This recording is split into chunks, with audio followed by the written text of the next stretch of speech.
盖广播、电视、报纸、杂志及新媒体的中文全媒体传播集团，以专业态度缔造传媒行业影响力，以全媒体思维整合纸媒、电台、杂志、新媒体等传播平台，全力为新西兰中国与世界之间架起一座沟通的桥梁。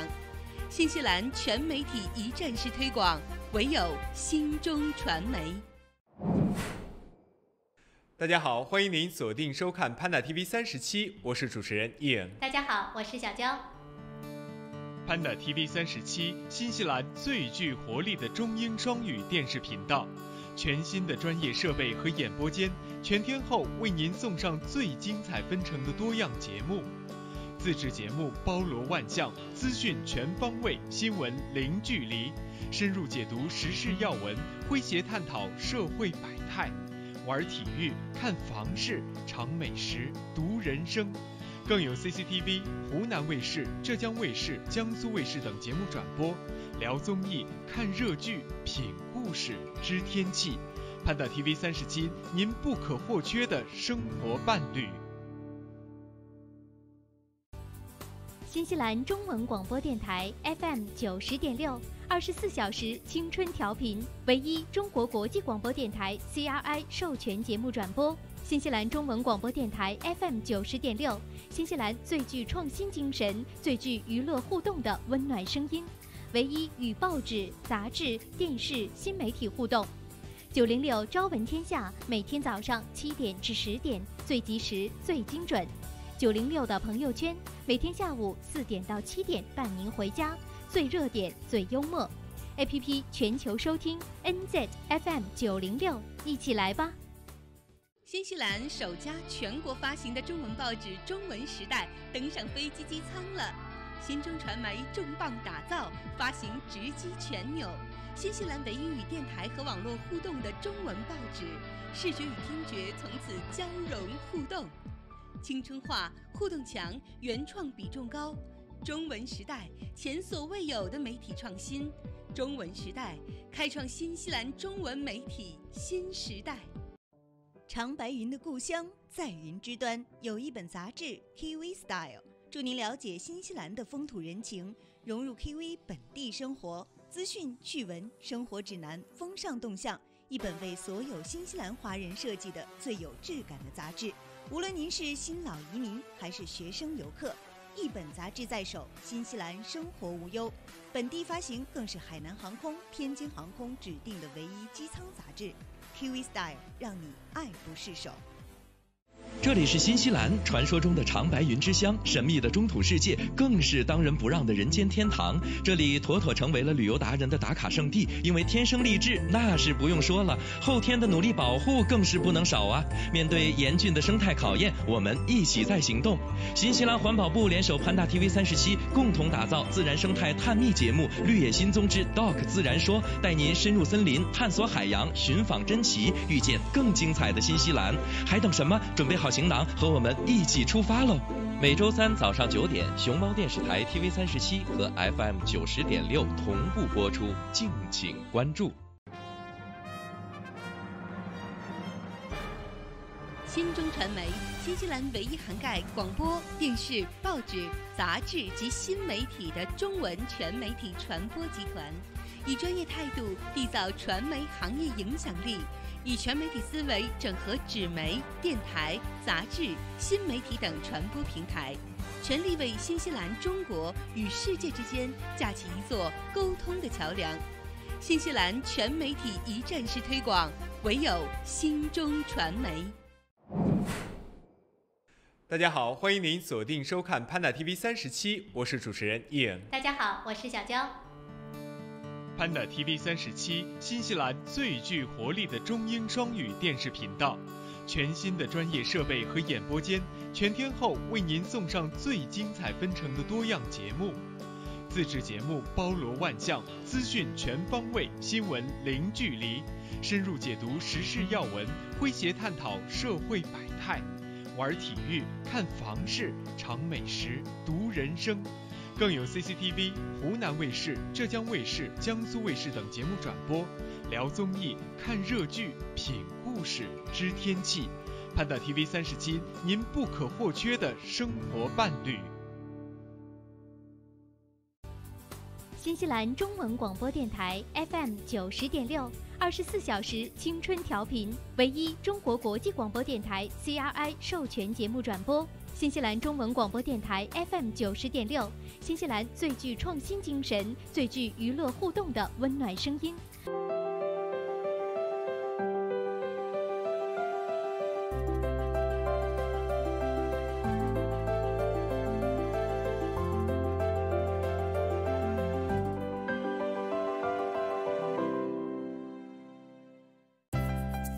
燕遛狗呢？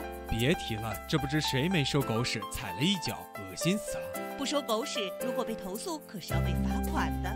再说了，这也是公民的基本素养啊！记得关爱环境，照顾他人，遛狗一定要当个好的铲屎官。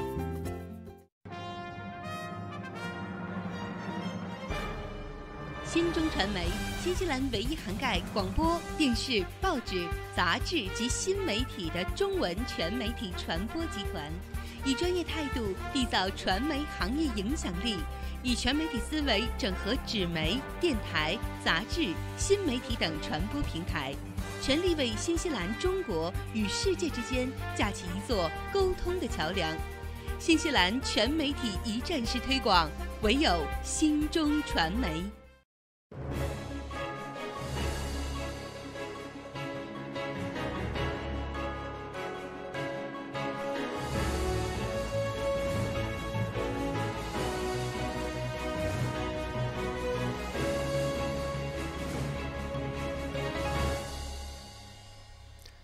大家好，欢迎关注这一时段的整点新闻，我是志鹏。今天是2019年11月26日，星期二，农历11月初一。首先来关注新西兰新闻。总理在辛达顿双喜临门，拔了智齿，民望遥遥领先。昨天对于总理阿登来说是幸福的一天，他刚刚拔掉了困扰多年的智齿，正在家康复。同时，民调显示他的支持率遥遥领先对手，民望颇高。上周五晚上，阿登通过全麻接受口腔手术，拔掉了一颗被感染的智齿。由于术后需要休息，他错过了周一的内阁会议。就在他休息的时候，最新的民调发布，结果显示阿登的个人支持率遥遥领先。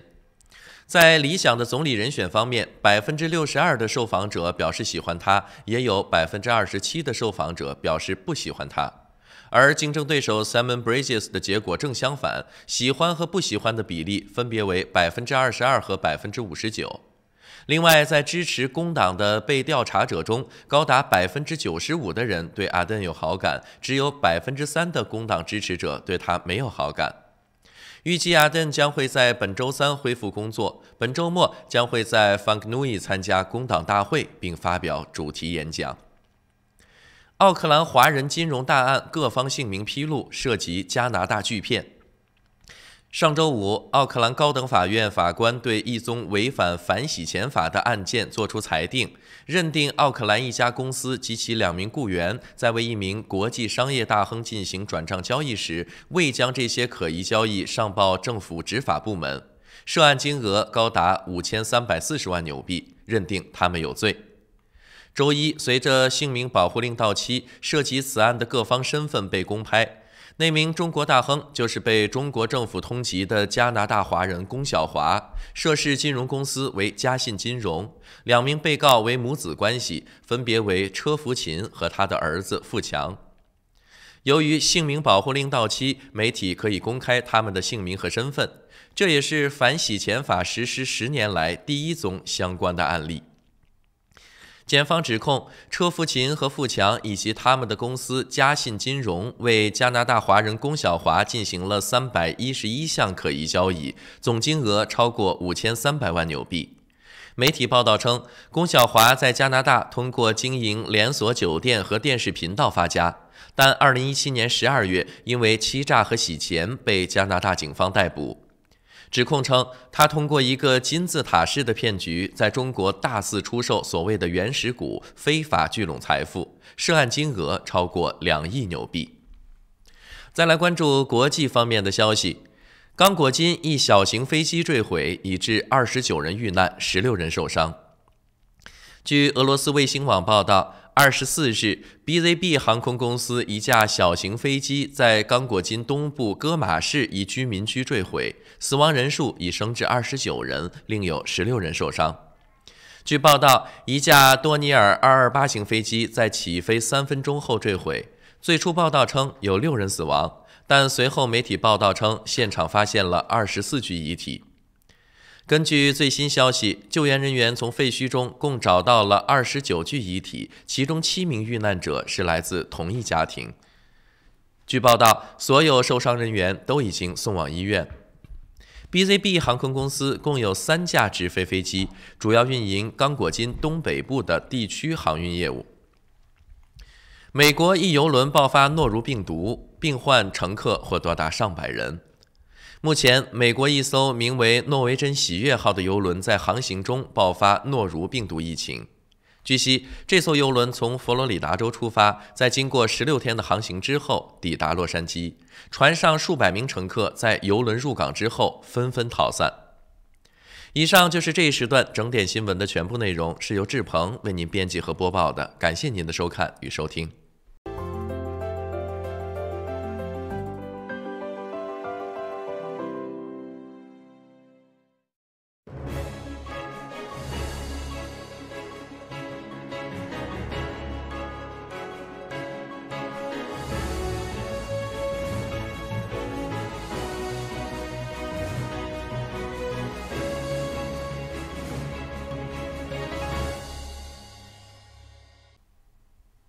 电视机前的观众朋友们以及收音机前的听众朋友们，大家早上好！您现在正在收看和收听的是由潘达 TV 37以及 FM 90.6正在为您同步直播的《朝闻天下》，我是志鹏。大家早上好，我是小娇。又到了星期二的早晨啊，继续呢会跟大家来观观天下。最近呢，这个世界也是比较的纷繁啊。我现在觉得，不知道是不是因为经济，整个的全世界都不怎么好。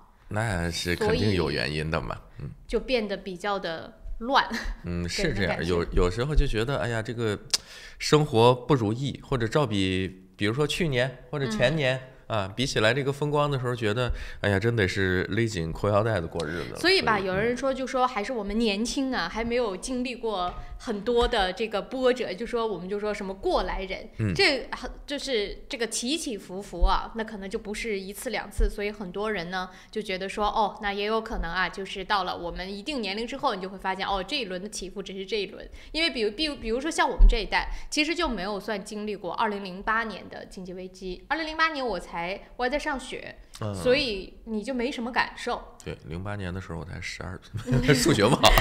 08年的时候，虽然你也好意思说。08年的时候，其实我对这个当时的金融危机是有一点印象的，但是只是说看新闻报道啊，或者各方面的这种评论之类的，对，因为你不在工作，所以说你没有那么切身的感受，对吧？对。那我们算这是就我们这一个年龄段的，就00后嘛，就是80后和90后。算是赶上了这一届，就是这一次，这也不知道可不可以称得上是危机了。反正就是全球的这种低迷，经历过波峰，现在就在不知道到没到波谷，反正是一个比较震动的年代。所以说呢，我们算是赶上了这一批。那可能就是比我们更年长的一些，他们经历过2008的，就觉得现在还好。虽然说还好，但是也难受了。只是就是说呢，跟那个时候比，可能相对来说会好。就是说没有对比就没有伤害嘛，对吧？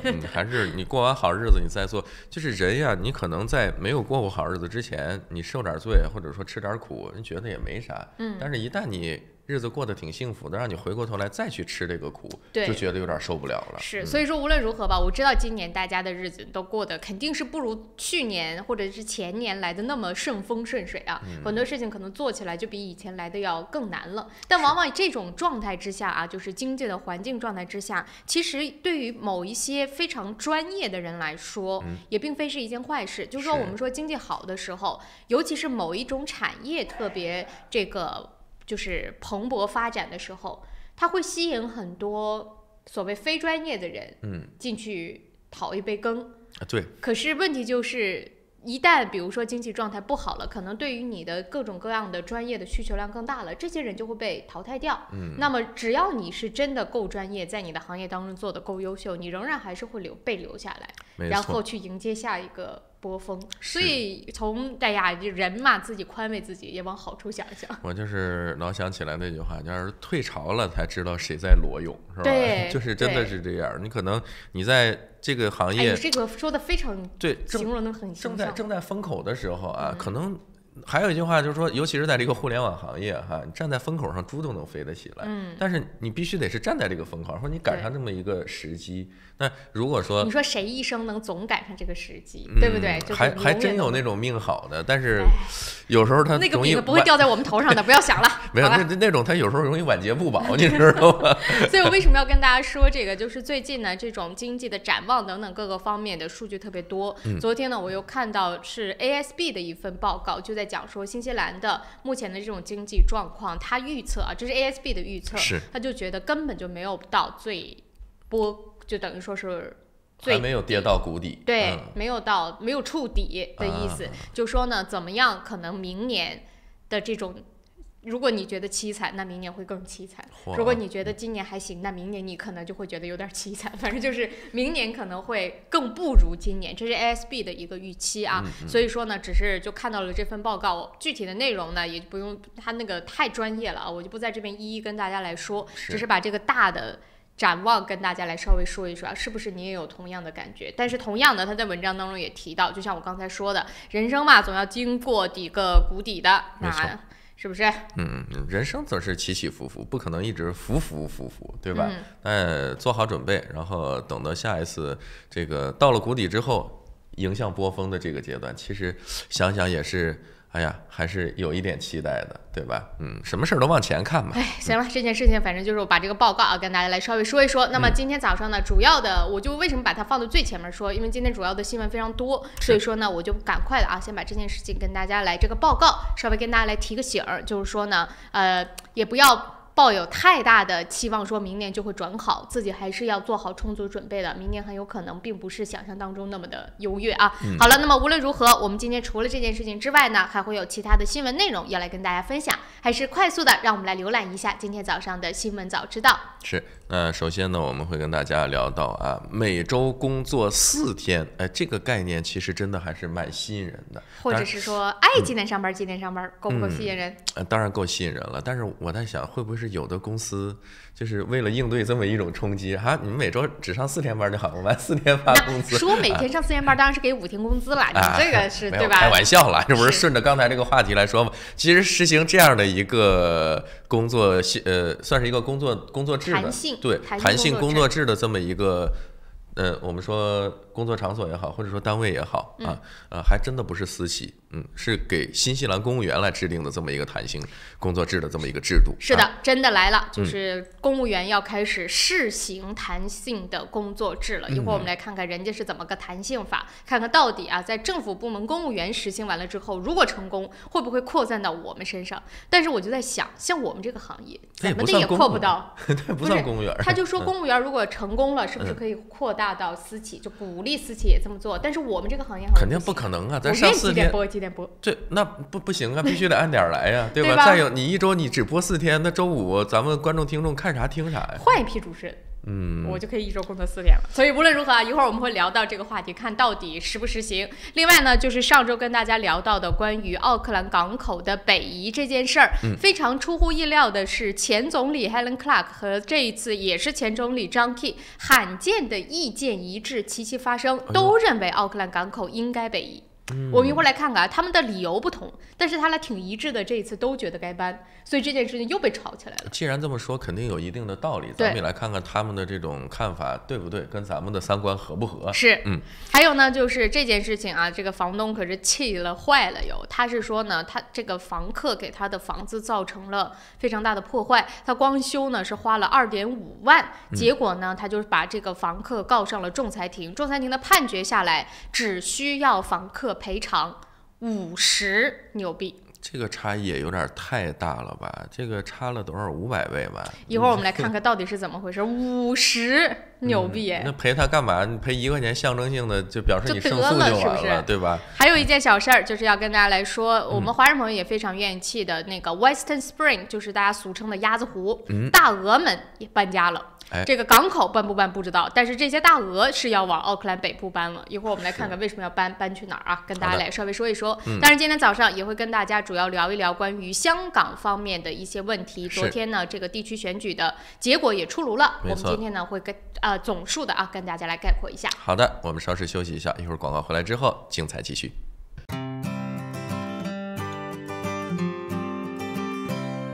在新西兰安居乐业，一个朋友般的律师将是您的生活必备。瑞启诗律师事务所为您提供24小时咨询服务，用专业的态度提供量身定做的法律服务。电话0958011083，瑞启诗律师事务所，您生活的可靠朋友。石围鲜酒家，老字号的粤式餐厅，天天茶室，精美点心，飞尘出新，特色小炒，时令菜式，喜宴寿桌，社团宴会，欢迎预订。530号 Fraser Road Greenland。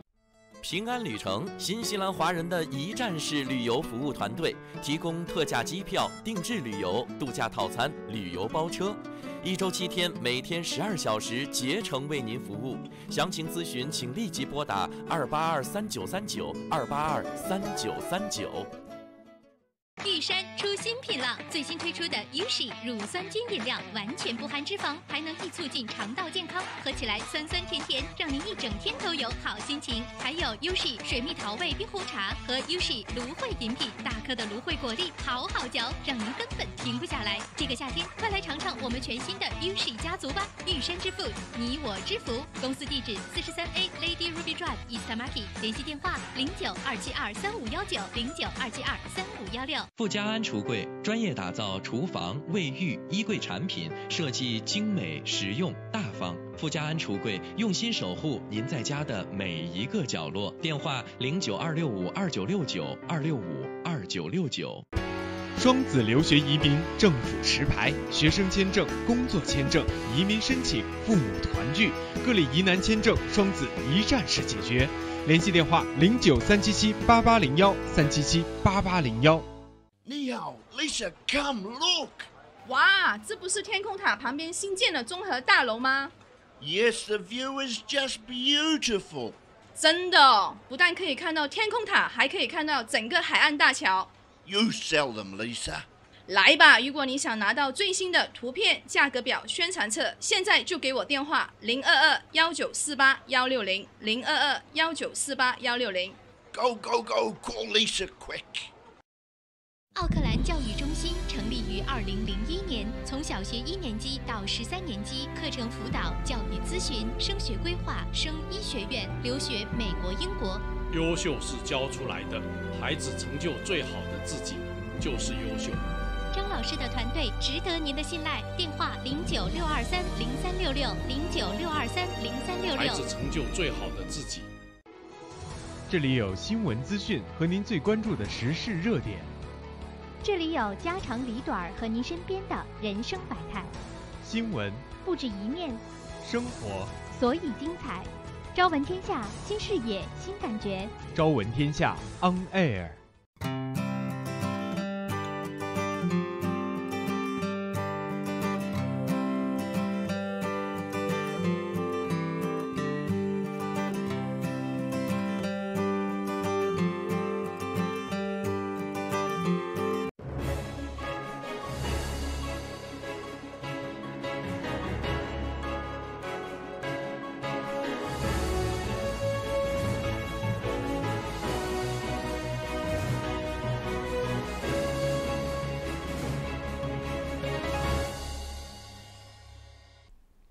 早上的7点18分，我们还是快速的来关注一下奥克兰主要高速公路目前的路况信息。星期二的早晨还行，还可以啊，是不是大家已经都开始实行弹性工作制了？上班的时间不一样了。没有那么快。这不公务员已经开始了，17个政府部门都响应要实行弹性工作制了。不是，那一个是没说从今天就开始吧，再有一个那有一个公务员也就占了哇，好多人哦，5万人哦。那跟整个奥克兰人口比起来，你觉得5万人能够左右？那你想想，那个平常在奥克兰当中有多少是老年人不需要上班的，有多少是小孩上学的，还有多少是不工作的，还有多少是不是这个时间工作的，对吧？那5万人也不少了。突然一下少了5万辆车的话，在路上应该体现还是很明显。当然不可能了，我只是就这么举例啊，就说是不是呢？就是现在看起来今天早上路况还行，还行，不是说不堵，只是没有那么堵。我们来看啊，1号高速从南往市中心的方向，现在就断断续续的在极个别的路段稍微有一点点拥堵，一段呢是在过了 Eastmarket 到Mount Wellington 这中间出现了一小段红色交通拥堵，还有呢就是在 Ellerslie 到 Greenland 还有一小段的红色交通拥堵，其余的路段基本上都没有什么问题啊，大家可以安心出行，绕过这2段路。差不多就还有一些其他的有一点点黄色车道，但都不足为虑啊。所以1号高速从南往市中心方向还可以。16号高速西区往市中心就跟往常一样的，前半段是在这个 Royal Road 这附近出现了黑色大塞车，过了之后呢还是红色交通拥堵的，一直到 Lincoln Road Teatatu 这一段是恢复了绿色行驶畅通。但是过了 Teatatu 之后呢，现在又开始一路黄色车多到 Greenhouse Road， 在 Greenhouse Road 到 St. Luke's 又有一段红色交通拥堵。过了 St. Luke's 之后再往市中心，现在也是黄色车多。那么北岸1号高速往市中心呢，也是跟往常一样 Albany Express Highway 一路堵到过了 Constellation Drive 都是黑色大塞车，然后接近 Barrow Valley 开始一路到 Eastman Road 都是红色交通拥堵的，过了 Eastman Road 之后到 Oniwa 也是黄色车多，过了 Oniwa 之后就恢复了畅通。小路上今天早上我是看到在 Eastmarket 如果你要住在 Takapuna 呀Milford 呀等等，如果你需要走 Eastman Road， 那今天早上你就一定要早走了，特别堵。我估计像在 Devonport 可能也要走这条路上高速啊，所以已经是全线黑色大塞车的状态了。虽然高速上不堵，但小路堵，所以无论如何，大家还是要稍微提前一点点出门啊，注意驾驶的安全。我们马上回来，正式进入新闻的内容。首先带给大家国际方面的最新消息。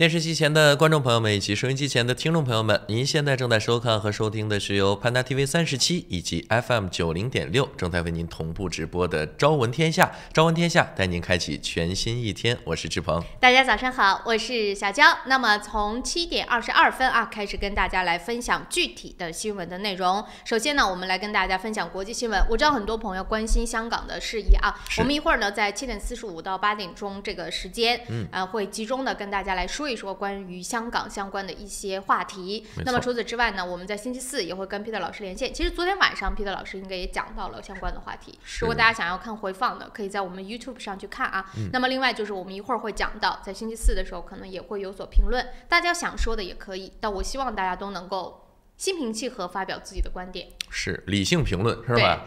别人身攻击，对，这个是最重要的。来，我们先跟大家说一说其他国际方面的一些新闻，一会儿7点45分回来之后再说香港的事宜。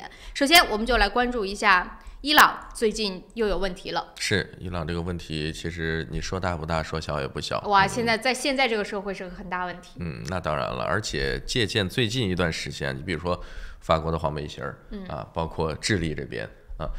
伊朗现在这个问题，我觉得也是有一点严重。虽然说表面上看只是一个很小的事情我们先来看一看最近是到底怎么回事。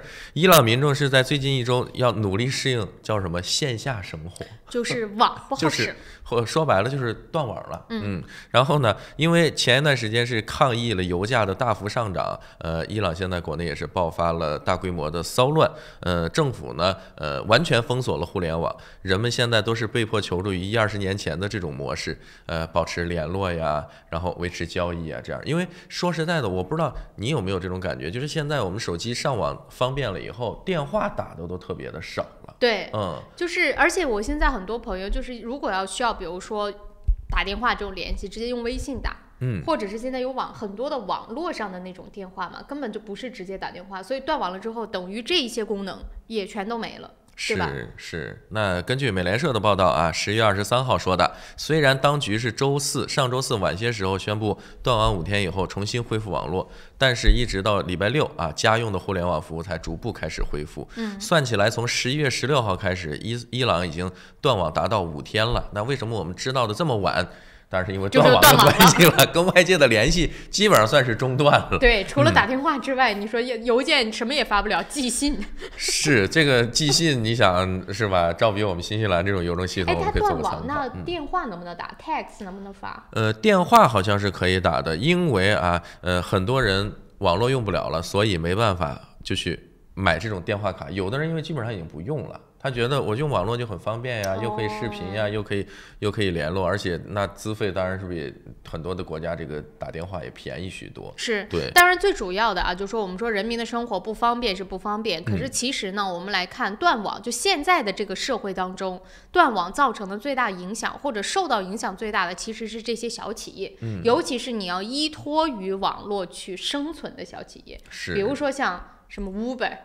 这种对吧？那你就彻底网上下订单，对，包括很多这种订餐呀、送餐呀，当然也可以通过电话的方式，但是现在大家时下用的比较多的还是通过网上。那你说就比如说 Uber 怎么订？不可能的嘛。对 ，Uber 就没办法电叫了嘛，只能是用这种方式。对哦，你连银行转账都转不了，那你去银行吗？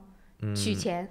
那银行的也是网络的呀。所以说现在就是前一段时间啊，在伊朗这些天，基本上原来想象什么样？对，原来特别简单的这种网上点一点就可以完成的，现在你必须变成双脚长途跋涉。为什么你不能开车去呢？因为油价也上涨了，所以这些问题加到一块儿就会让人觉得变得很严重。是，而且我们现在就看啊，就说呢，现在伊朗的各地，当然断网是政府所为，可是伊朗各地的民众呢，现在也都是发起了各种各样的示威的冲突，也是造成了示威的民众和警方的死伤。所以呢，现在到底伊朗究竟内部的状态是怎么样的？外界也只不过是从透露出来的消息当中有所报道，但是内部也是因为断网的原因，所以其实也不知道到底乱成了什么样子。是，那么自从本月的15号呢，伊朗政府宣布啊，上调汽油价格50%甚至更多，而且要实施一个新的配给制度，所以说这个事情就引发了群众的不满。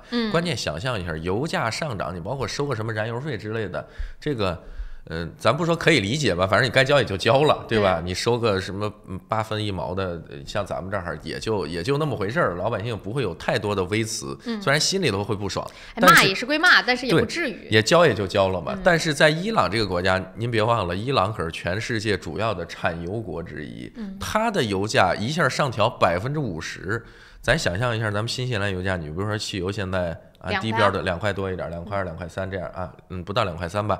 那你突然涨了50%，那就相当于油价会到3块5左右的这么一个价格，那这老百姓能接受了？我觉得肯定也接受不了。而且他们那儿是油便宜，背不住水贵，就是它贵的东西跟我们不一样，所以你听起来涨了50%，可能跟我们还有一定的差距。但他们本来油就是一件很便宜的东西嘛，所以习惯了这种比较低的油价，突然一上涨，他就觉得哎呀承受不了。那智利，你想这个公交系统的这个价格才上涨了多少钱？要换算成咱们纽币，好像只有不到1毛钱，8cent还是几cent的这么一个。然后就闹成这样，当然也有别的原因了。对，智利只不过那个就是压死骆驼的最后一根稻草，实在受不了了，所以他们在反抗嘛。所以现在就对，智利的反抗没有停啊，他们还在那边抗着呢。所以我们到时候继续来关注。但是现在伊朗最大的问题就是什么时候能够恢复网络？那么内部的这种混乱什么时候能够结束？毕竟他们周边也没消停，现在跟叙利亚等等各个地方还在那儿较劲呢，跟美国呢就更较劲，所以也不知道到底会怎么样啊。真的是一个问题啊，所以说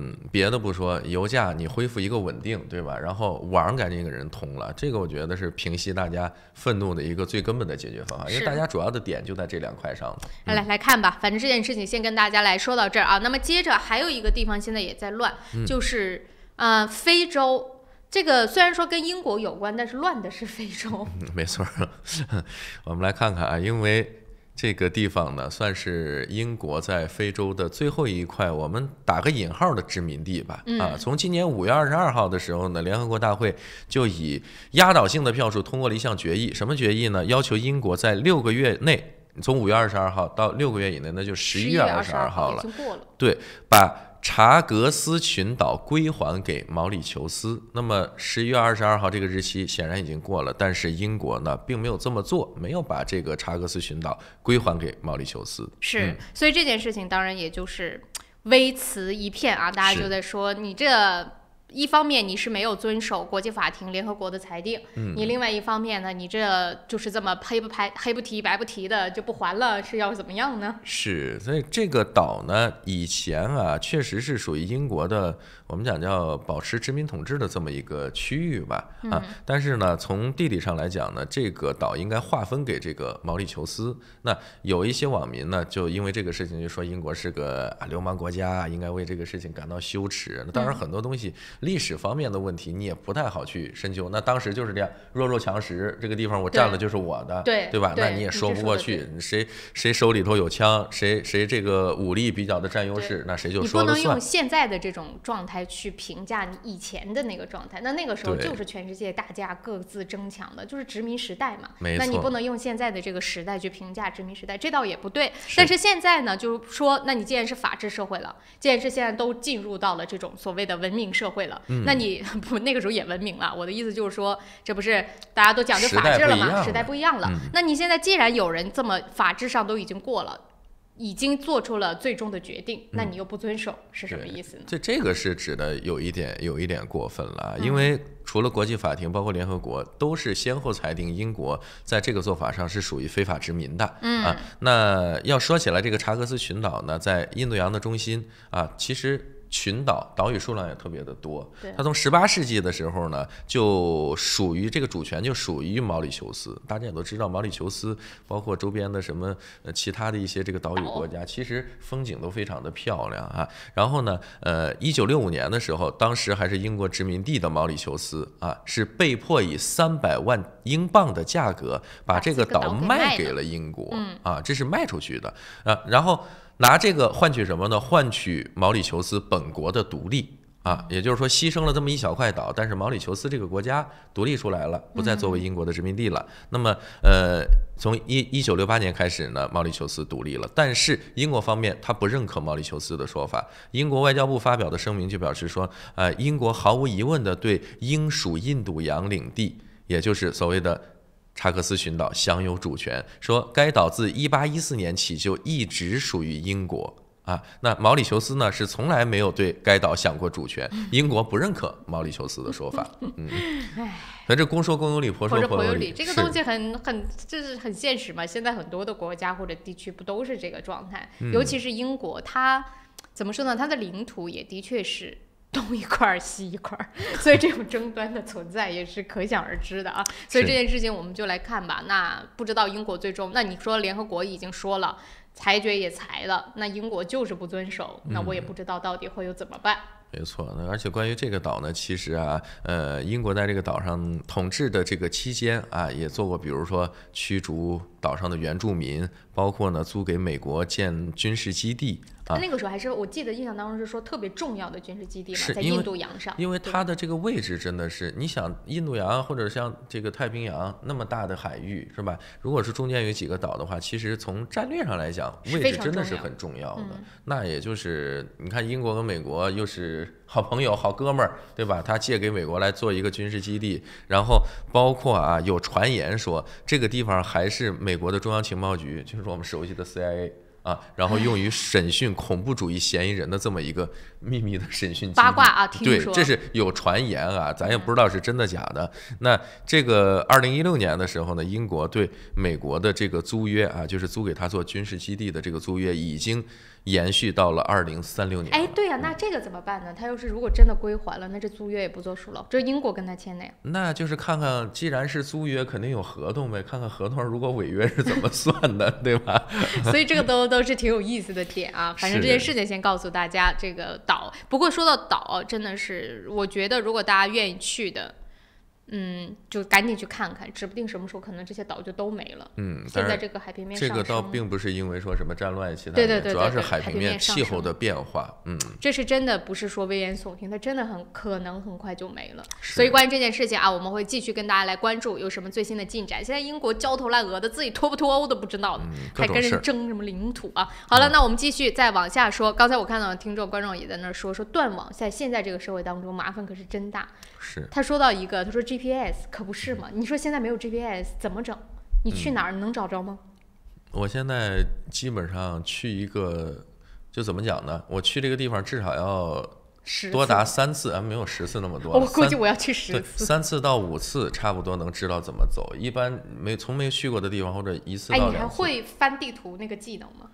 你别说我。识别地图的这个能力还挺强的，对，但是就是说，现在有了这么方便的东西以后，谁还去拿那个本我真的是刚来新西兰的时候，那个时候我那个时候不开车啊，我是坐在副驾驶上，我是真的翻地图就是什么 A 几对应的是哪一页，我真的是在这么翻哦，就想象一下那个时候自己竟然具备这种技能。你现在让我再翻翻，我应该是肯定是不行。这个是科技的进步嘛，所以刚才为什么有朋友说这个断网啊，真的是，我曾经出差，有时候去到一些这个比较偏远的地方，真的是山清水秀，特别漂亮。然后同事就问我，这个地方你要是在这儿，甭说多了，甭说常住了，你说是在这儿住个1个月2月的，你住得了吗？我说先把 WiFi 给我连上，我可以考虑一下，但是没有网呢，真的是觉得待不住。现在真的是不行，就不用说别的，我们如果没有网络的话，现在你也看不到，也听不到我们在直播，对吧？这些很多的除了广播。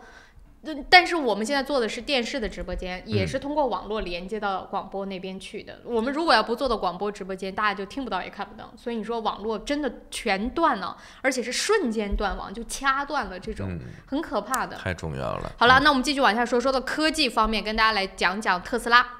这个志鹏懂，我不懂，让志鹏讲。这也是我今天比较在意的一条新闻啊。其实主要是因为，我对这个特斯拉的品牌吧，其实谈不上喜爱，但是你不得不说啊，本身马斯克这个人天马行空，想象力非常的丰富，再加上他也有实力来实现自己儿时的一些梦想。那么包括之前特斯拉已经陆续推出的各种各样的电动车系列，当然也都是以这种家用车为主，轿车呀，包括 SUV 啊都有。那么最近呢，特斯拉的这个皮卡的车型啊，已经正式开售了，已经开售了2天还是3天了？这是真的还是在创意呢？真的，这个是实物已经做出来，而且你看到它这个，我的天，对，真的车就是这个样子，所以你看起来的话，这个车的外形啊，可能有的我们这个听广播的观众朋友，它特别像一个这种就是棱角分明的这么一个铁盒子，然后一会儿发群里给大家看吧，别这形容不出来，我就这么跟大家说，很怪异。反正像我这种不关心的，我第一次看我就觉得不可能，这不可能是真的。它因为这一款皮卡车的命名啊，就叫 Cybertruck， 就是我们经常用的一个词儿叫赛博朋克，就是有点科幻的这种感觉。好科幻哦，对，真的是很科幻。因为埃隆·马斯克本人，他对一个比较经典的这种科幻电影叫《银翼杀手》，他对这个电影是非常情有独钟的，所以在他的很多产品的设计上，有点往那个方向去靠。那他怎么不写书或者拍电影呢？现在不是在积累素材嘛？造车、造火箭，这么多是吧？金光闪闪的，以后写个书，那不是也有东西好说嘛，对吧？而且这个车呢，刚才我在我们节目开播之前，我跟我们导播俩人导播也很喜欢车，我们俩在这儿聊了半天啊。咱们先说这个车的销售情况，从它的这个车发布一直到目前为止啊，这也是不完全统计了，它的订单，网上的订单一共是收到了18.7万辆。那么潜在的收入就已经达到了16亿美元了。一辆车，这个车一辆得多少钱？我看了一下它的官方网站，售价不等。如果按照最低配的话，折合人民币大概是28到30万左右。哦，那不贵啊。但这个是我拿直接在官网上美金的这个价格换算过来的，不加税。如果是高配的话，就是它现在我看分了3个版本，然后包括这个单电动机、双电动机和3电动机的，最高的这一款顶配续航公里数能达到800公里，然后它的这个动力是非常的强劲。大概售价是折合人民币是60万左右，这个都是不加税，就是在它官网上看到价格。它这辆车除了造型诡异，不是诡异，叫什么？你们刚才说什么？高科叫什么？就很科幻呀。科幻，对，很科幻。就是它的造型很科幻之外，它到底牛在哪里呢？一个是我觉得这是外形设计上的一种颠覆吧。你知道，本身特斯拉是一个美国企业，对吧？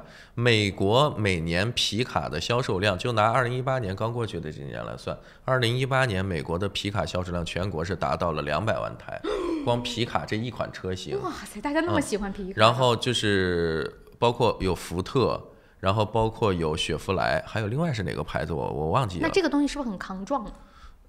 它这个刚才我们看到有个图片，那个玻璃上面有2个大大的坑啊，那是它在发布会的现场用重物砸上去。但是一开始它对外宣称说，我们这个车的玻璃其实几乎可以作为一个这种防弹玻璃来说的，但在现场因为这个实验的效果不是特别好，所以当天这个发布会看完之后，据说它的股票是应声下跌6%。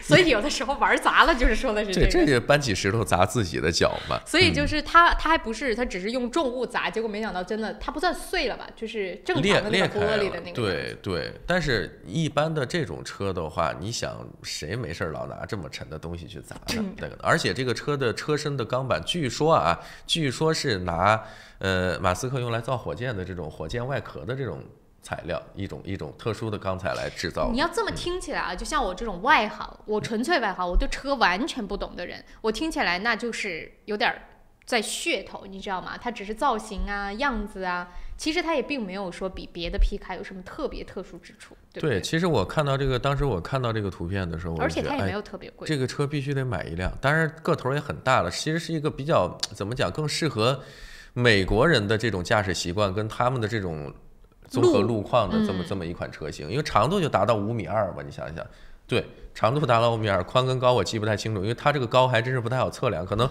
只能测量顶点最高的那个部分，因为它是个三角形的车。对，但是这么一个车，它高配的这个牵引大概能拉动6.2吨左右的重物，然后0到100公里时速，顶配啊，加速的时间只用2.9秒。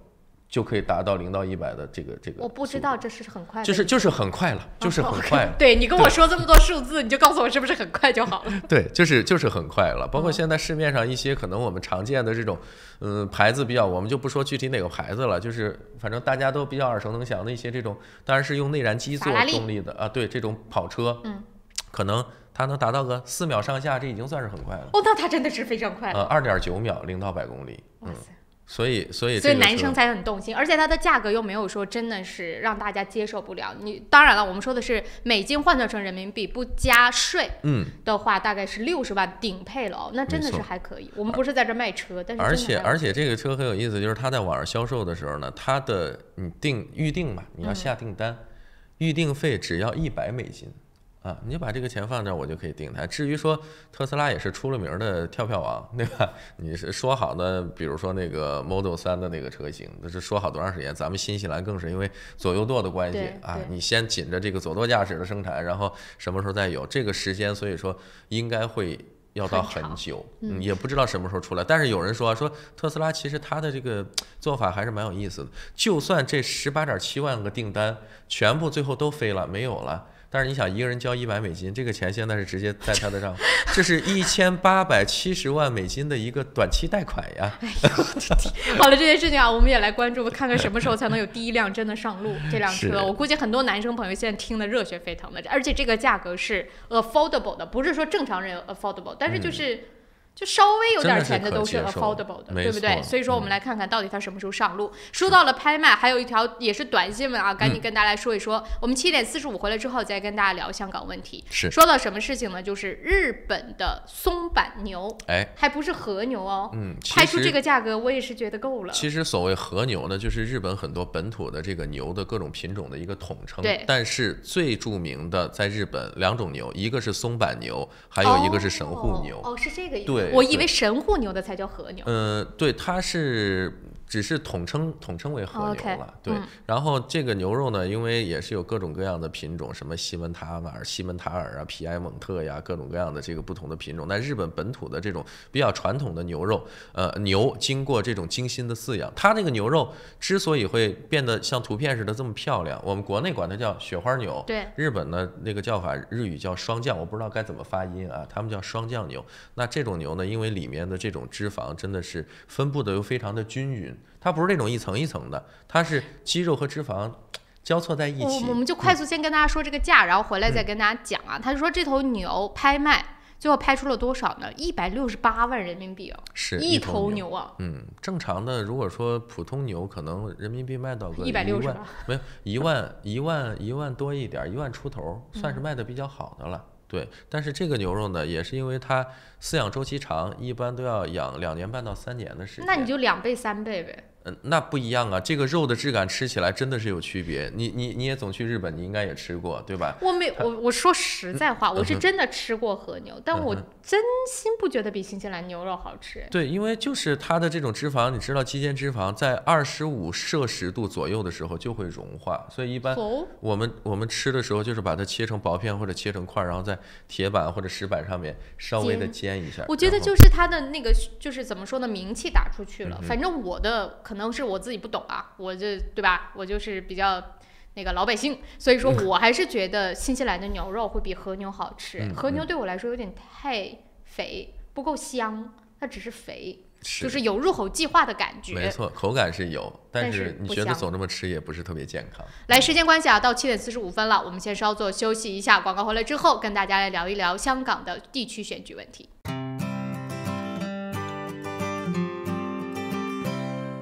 Resin 10月促销活动正在进行 ，Resin 高级油漆和木材着色剂75折到7折优惠，墙纸7折优惠，粉刷用具75折优惠，让 Resin 助您省大钱。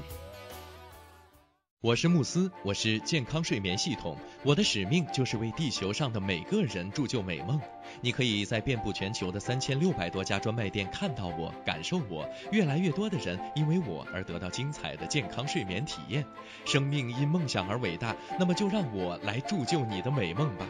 慕斯奥克兰店321世界睡眠日促销活动进行中，欢迎进店咨询详情，电话0941544368 0941544368。Able Music 专业钢琴及器乐学校，12年老字号，分校遍布 City 皇后街、Epsom、Botany、Henderson、北岸、Mount Albert，1对1授课、集体课，强大师资，各种乐器，比赛考级，免费乐理课，电话4446888。石围鲜酒家，老字号的粤式餐厅，天天茶室，精美点心，推陈出新，特色小炒，时令菜式，喜宴寿桌，社团宴会，欢迎预定。530号 Princess Road Rainman。申请父母退休移民找百伦，申请投资移民找百伦，申请技术移民找百伦。百伦移民留学26年老字号，申请留学享免中介费找百伦。恭喜百伦移民留学成为奥克兰大学全球最佳代理。要留学找百伦，要移民找百伦。电话0936815588。你好 ，Lisa， come look。哇，这不是天空塔旁边新建的综合大楼吗？ Yes, the view is just beautiful. 真的，不但可以看到天空塔，还可以看到整个海岸大桥。You sell them, Lisa. 来吧，如果你想拿到最新的图片、价格表、宣传册，现在就给我电话022-1948-160 022-1948-160。Go, go, go! Call Lisa quick. 大成电器为顾客提供物超所值的家用电器，专业品质、亲切服务，让顾客买得放心，用得安心，生活更舒心。欢迎莅临我们奥克兰东区展厅092173888 2173888。GPOS 世博商务20年软件开发经验，拥有数千家客户。GPOS 智能超市管理系统、餐饮系统、移动支付、网络销售。GPOS 世博商务带你进入商业管理的信息时代。电话6388288 6388288。这里是新西兰，传说中的长白云之乡，神秘的中土世界，更是当仁不让的人间天堂。这里妥妥成为了旅游达人的打卡圣地，因为天生丽质那是不用说了，后天的努力保护更是不能少啊。面对严峻的生态考验，我们一起在行动。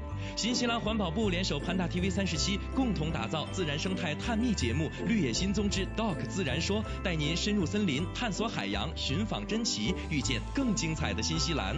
还等什么？准备好行囊，和我们一起出发喽！周三早上9点半，熊猫电视台 TV37和 FM 90.6以及网络频道同步播出，敬请关注。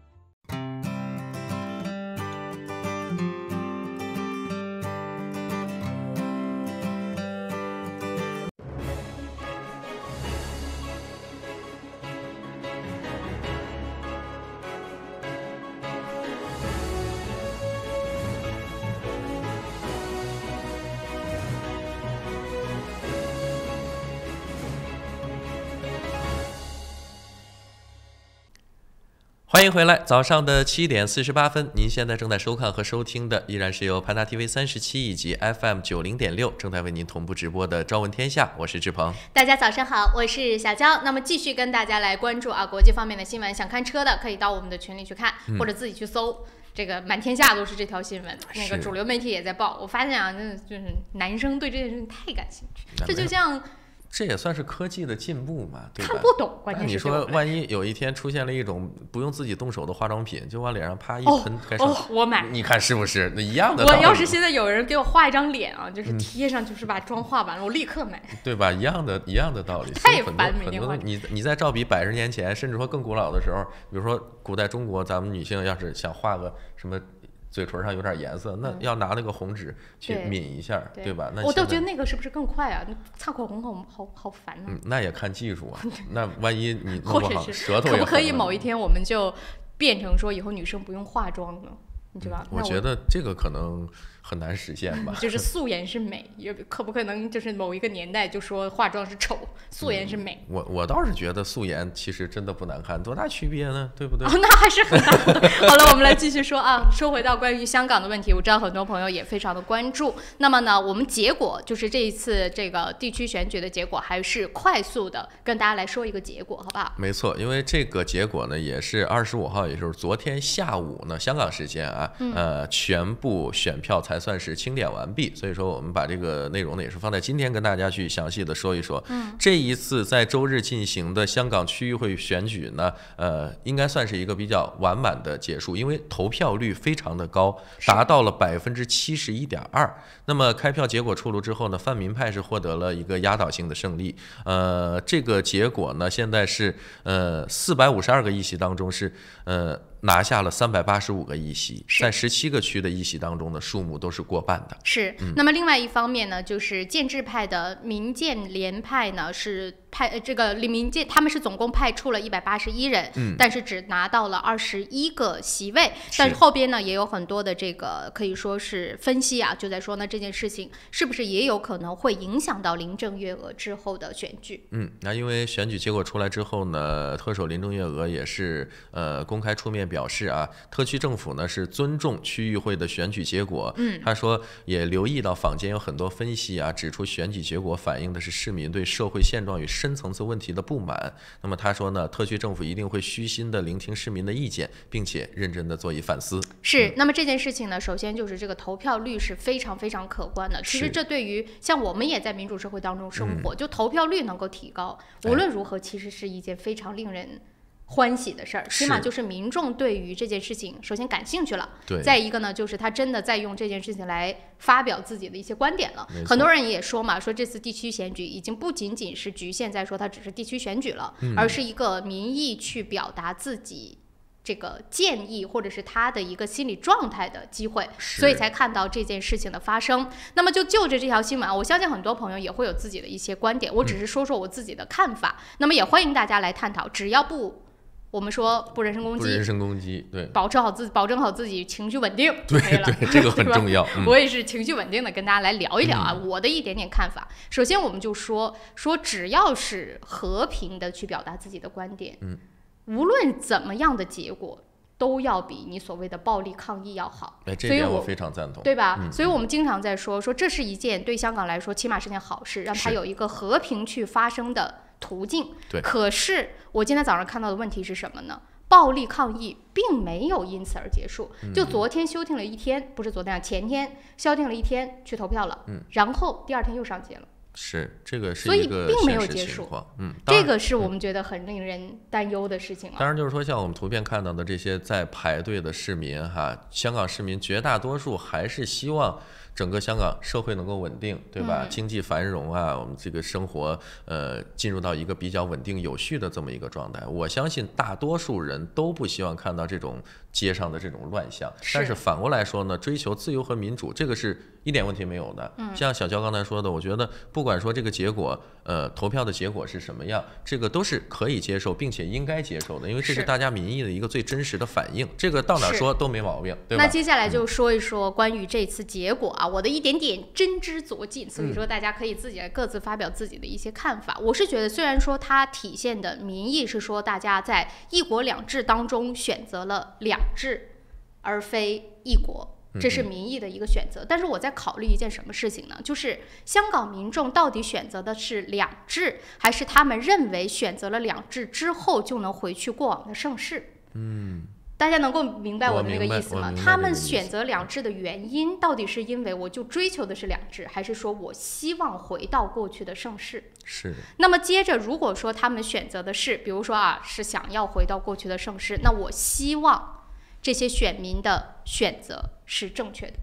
我希望他们真正可以用所谓自己的这个两制换来他们以前的这种他们想要看到的盛世。但这件事情到底会不会是选择是对的，很难讲。就我们说做生意或者说公司也是这样的，很多东西你要试，对，你不试你不知道结果。但我真心的希望香港民众的选择是对的，他们的这个选择会给他们换回自己曾经的想要看到的香港的那个状态。但是是不是自欺欺人，我们等待着历史给他们来做一个结果。可是从另外一个方面来说呢，如果对于中国大陆来说，这其实也是一件好事。某种程度上说很多人都在讲说回归这件事儿，台湾回归会比香港回归的问题大得多得多，或者复杂的多得多。所以很多人说呢，香港是一个很好的一国两制的试验田。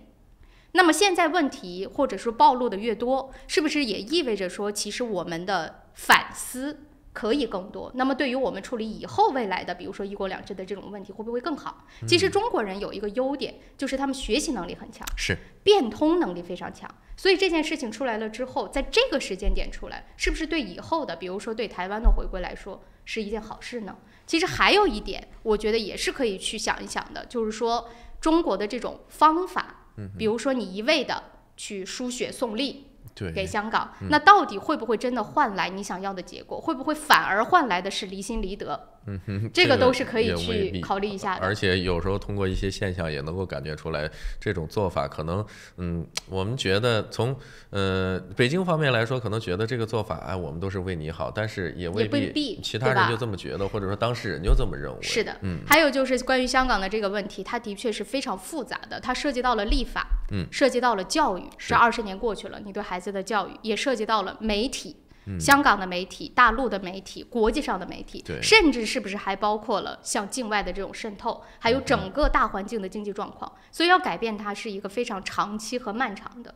但是我是觉得从我个人的观点，我第一就希望说它能够平安下来，安全，就是大家不要去抗议了，稳定下来。第二就是希望香港人民自己做出的选择是对的，希望他们真的能够看到他们想要看到的那种盛世。但是与不是，我们等着来看一看。最后通过时间来验证结果。最后就是说，是不是对于大陆来说是一件好事？我们也该好好反思反思，这种方法到底用的对不对了。没错，那时间关系，我们稍事休息。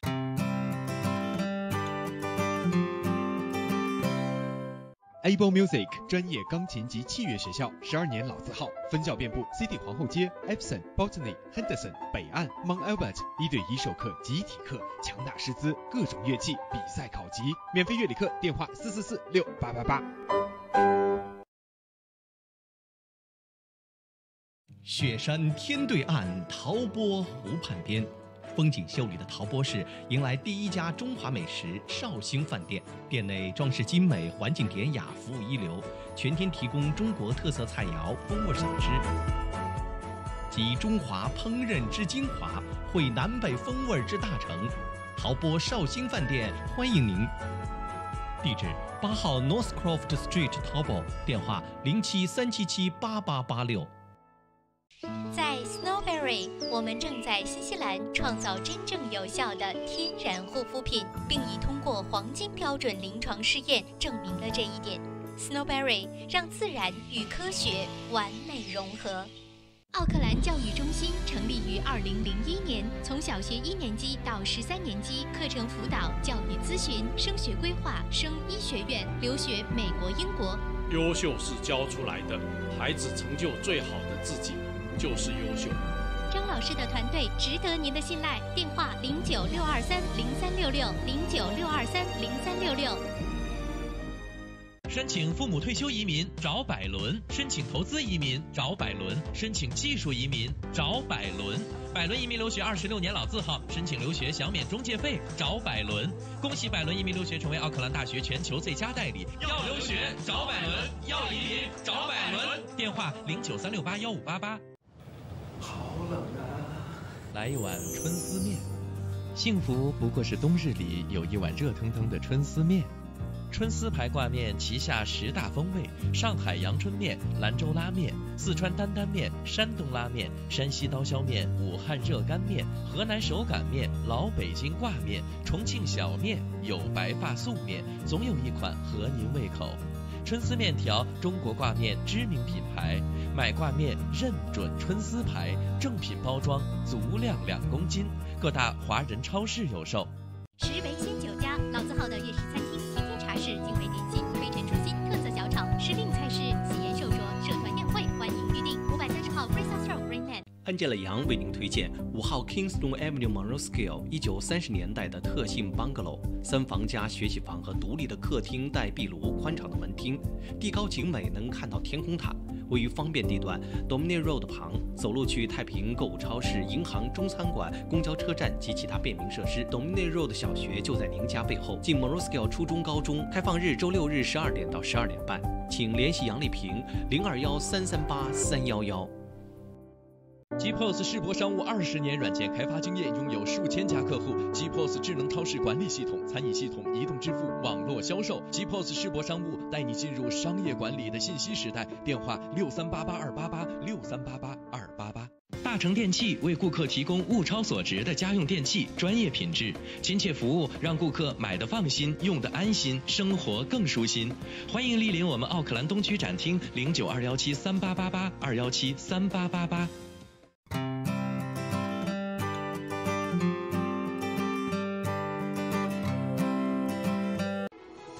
这里有新闻资讯和您最关注的时事热点，这里有家长里短和您身边的人生。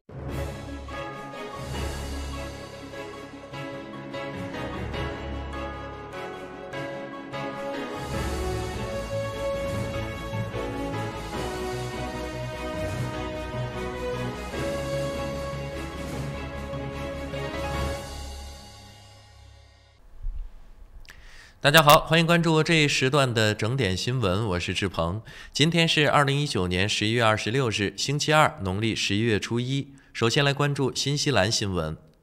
总理在辛达尔顿双喜临门，拔了智齿，民望遥遥领先。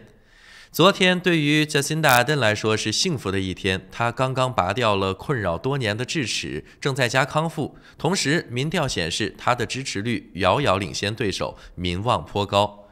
上周五晚上，阿登通过全麻接受口腔手术，拔掉了一颗被感染的智齿。由于术后需要休息，他错过了周一的内阁会议。在他休息的时候，最新的民调同时发布了，结果显示阿登的个人支持率遥遥领先 Simon Bridges。在理想的总理人选方面，62%的受访者表示喜欢他，也有27%的受访者表示不喜欢。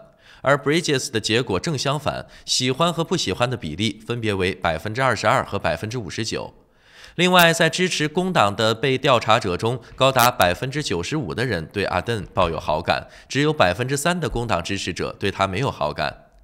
预计阿登将会在周3恢复工作，本周末将会在 Whanganui 参加工党大会并发表主题演讲。奥克兰华人金融大案，各方姓名被披露，涉及加拿大巨骗。上周五，奥克兰高等法院法官对一宗违反反洗钱法的案件作出裁定，认定奥克兰一家公司及其2名雇员在为一名国际商业大亨进行转账交易时，未将这些可疑交易上报政府执法部门，涉及金额高达5340万纽币，认定他们有罪。周一，随着姓名保护令到期，涉及此案的各方身份都被公开。那名大亨就是被中国政府通缉的加拿大华人龚晓华，涉事金融公司为嘉信金融，2名被告为母子关系，分别为车福琴和他的儿子富强。由于姓名保护令到期，媒体目前已经可以公开他们的姓名和身份，这也是反洗钱法实施10年来第一宗相关的案例。检方指控车福琴和富强以及他们的公司嘉信金融为加拿大华人龚晓华进行了311项可疑交易，总金额超过5300万纽币。媒体报道称，龚晓华在加拿大通过经营连锁酒店和电视频道发家，但2017年12月因为欺诈和洗钱被加拿大警方逮捕。指控称，他通过一个金字塔式的骗局，在中国大肆出售所谓的原始股，非法聚拢财富，涉案金额超过2亿纽币。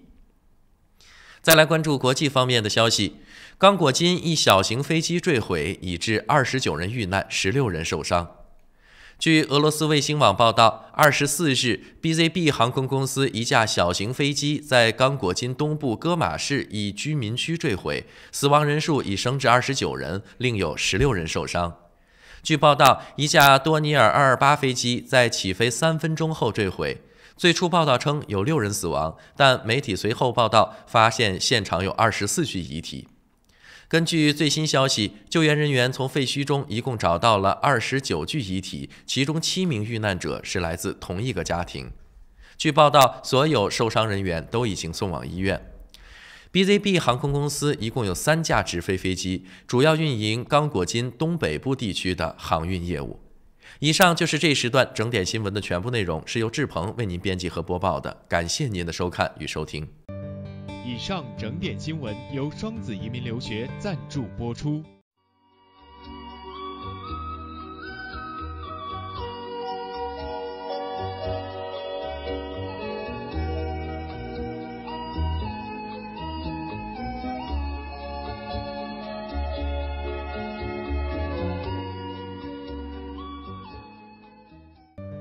天气预报由玉山 KCH 独家冠名播出。玉山出新品了，最新推出的 Ushi 乳酸菌饮料，完全不含脂肪，还能易促进肠道健康，喝起来酸酸甜甜，让您一整天都有好心情。还有 Ushi 水蜜桃味冰红茶和 Ushi 芦荟饮品，大颗的芦荟果粒好好嚼，让您根本停不下来。这个夏天，快来尝尝我们全新的 Ushi 家族吧！玉山之父，你我之福。公司地址43A Lady Ruby Drive East Market， 联系电话0927235519，0927235516。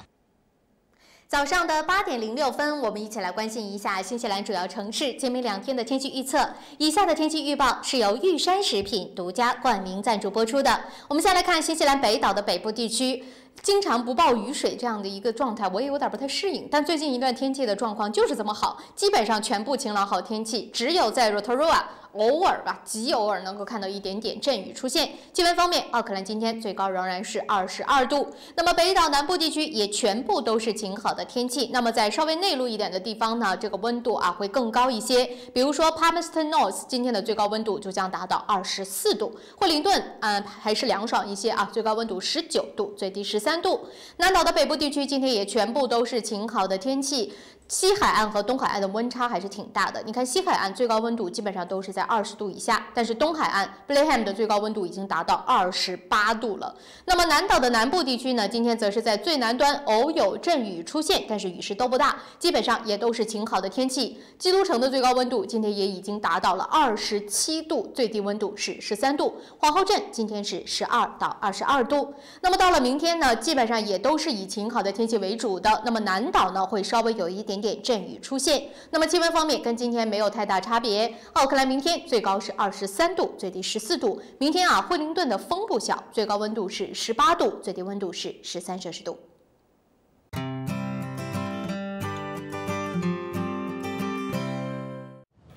好冷啊！来一碗春丝面，幸福不过是冬日里有一碗热腾腾的春丝面。春丝牌挂面旗下10大风味：上海阳春面、兰州拉面、四川担担面、山东拉面、山西刀削面、武汉热干面、河南手擀面、老北京挂面、重庆小面、有白发素面，总有一款合您胃口。春丝面条，中国挂面知名品牌，买挂面认准春丝牌，正品包装，足量2公斤，各大华人超市有售。申请父母退休移民找百伦，申请投资移民找百伦，申请技术移民找百伦。百伦移民留学26年老字号，申请留学享免中介费找百伦。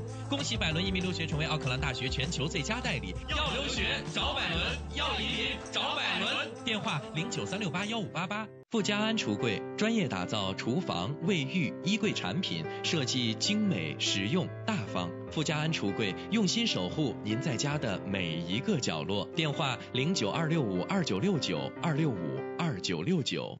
Able Music 专业钢琴及器乐学校，12年老字号，分校遍布 City 皇后街、Epsom、Botany、Henderson、北岸、Mount Albert， 1对1授课、集体课，强大师资，各种乐器比赛考级，免费乐理课，电话44468888。我是慕斯，我是健康睡眠系统，我的使命就是为地球上的每个人铸就美梦。你可以在遍布全球的3600多家专卖店看到我，感受我，越来越多的人因为我而得到精彩的健康睡眠体验。生命因梦想而伟大，那么就让我来铸就你的美梦吧。慕斯奥克兰店321世界睡眠日促销活动进行中，欢迎进店咨询详情，电话0941544368 0941544368。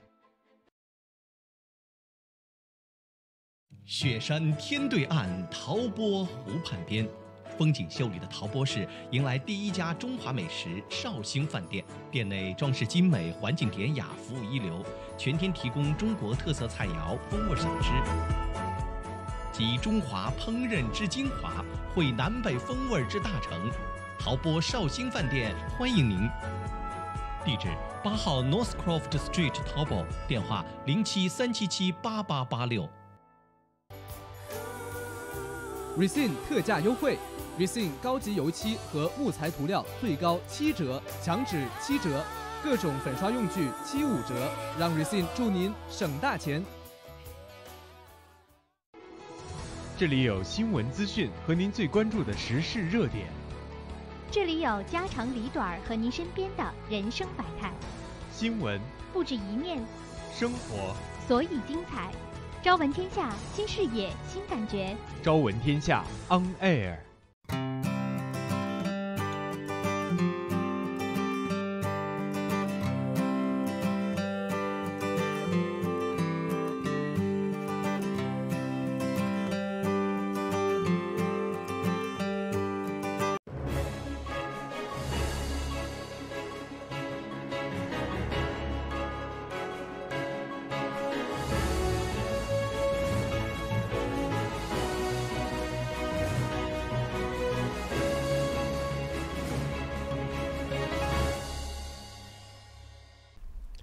早上的8点11分，您现在正在收看和收听的是由潘达 TV 37以及 FM 90.6正在为您同步直播的《朝闻天下》，我是志鹏。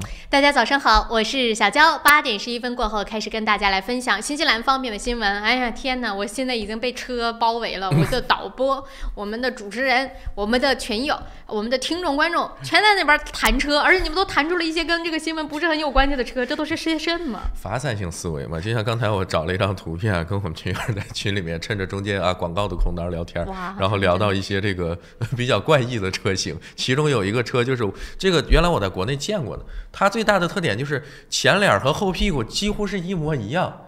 我真的是找不着头，不是，我真的是在路上见过这个车型，你知道吧？我那个时候我对这个车还没有什么印象，我第一反应是我说为什么有个车在逆行？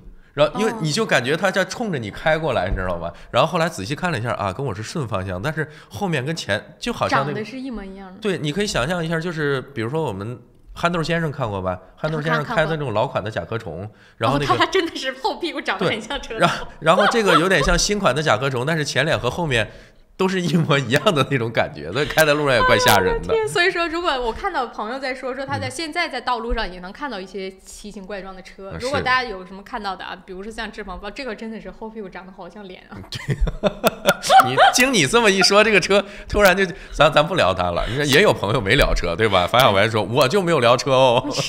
好了，来我们开始继续跟大家来分享基本的内容。刚刚说到了香港的事情，如果想要分享的朋友也可以继续来说。我看到有留言的在跟我讲，说呢，他说他是怎么形容这件事儿的，就是孩子惯坏了也不能都赖孩子，有的时候孩子自己的路他可能也要自己去趟一趟，还要走一走，那谁知道他到底能不能够趟顺，或者是他的选择是不是对的，你也要放手让孩子去试一试。我觉得这个形容也稍微有一点点对就感觉有点像，就说呢惯着嘛，这不就是惯的嘛。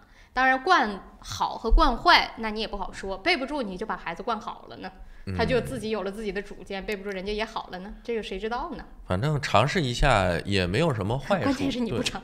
不过我们要说到这儿，这个选举也不会说真的就分裂了，那也不可能，对吧？所以说我们这件事情就说到这儿。如果想要参与的朋友，当然可以跟我们继续来聊一聊，只要大家心平气和都可以。那么继续，我们要跟大家呢回到新西兰方面的新闻当中来。那么今天呢，还是在我们说具体的新闻之前，快速的浏览一下有哪一些新闻内容是您不想错过的。是，首先要跟大家关注的就是新西兰的公务员开始试行弹性工作制了。羡不羡慕？就问你。对，那羡慕肯定是羡慕了，但是这个过程当中会不会有一些可能我们只看到好的一面，会不会有什么不好的一面？当然到目前为止我还没有想到什么不好的一面。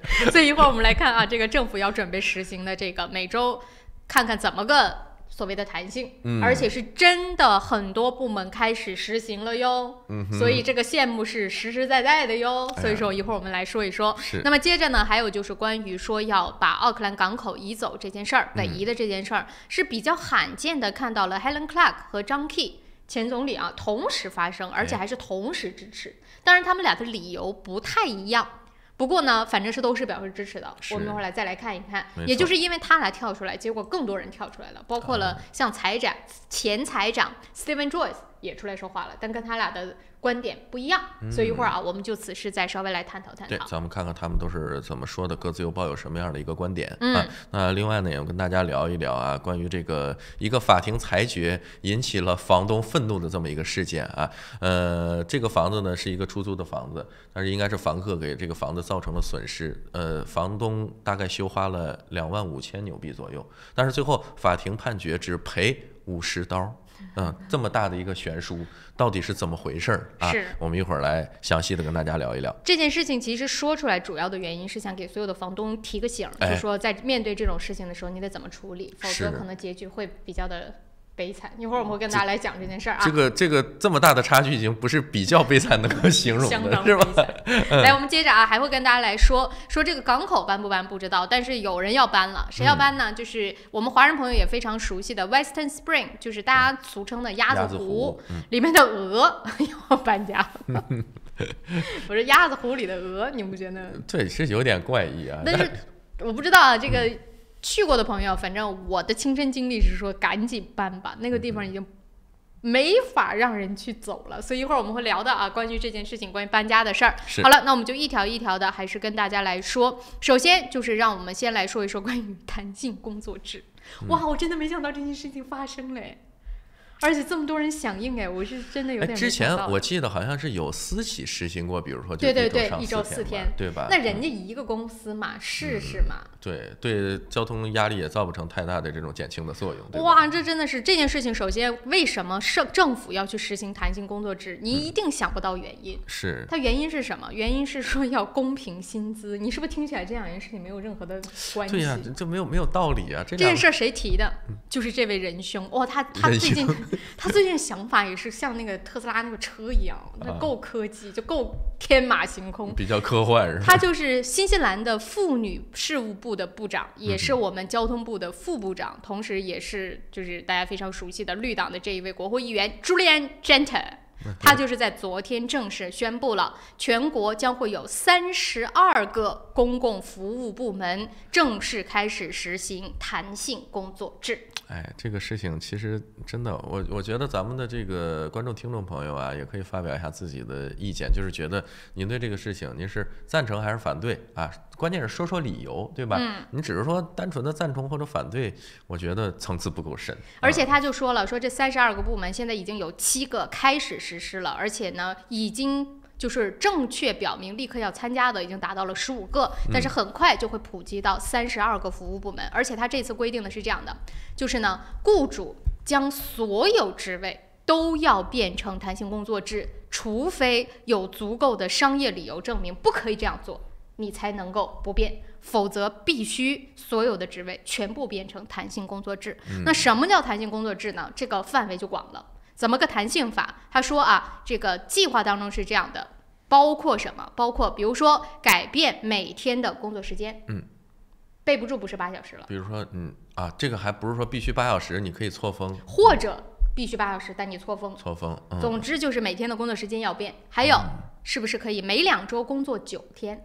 每2周工作9天，我来算一算，2周工作9天，相当于1周是4天半，或者是1周4天，1周5天这样。对，每2周工作9天，以及产假后是不是可以分阶段的回到工作岗位？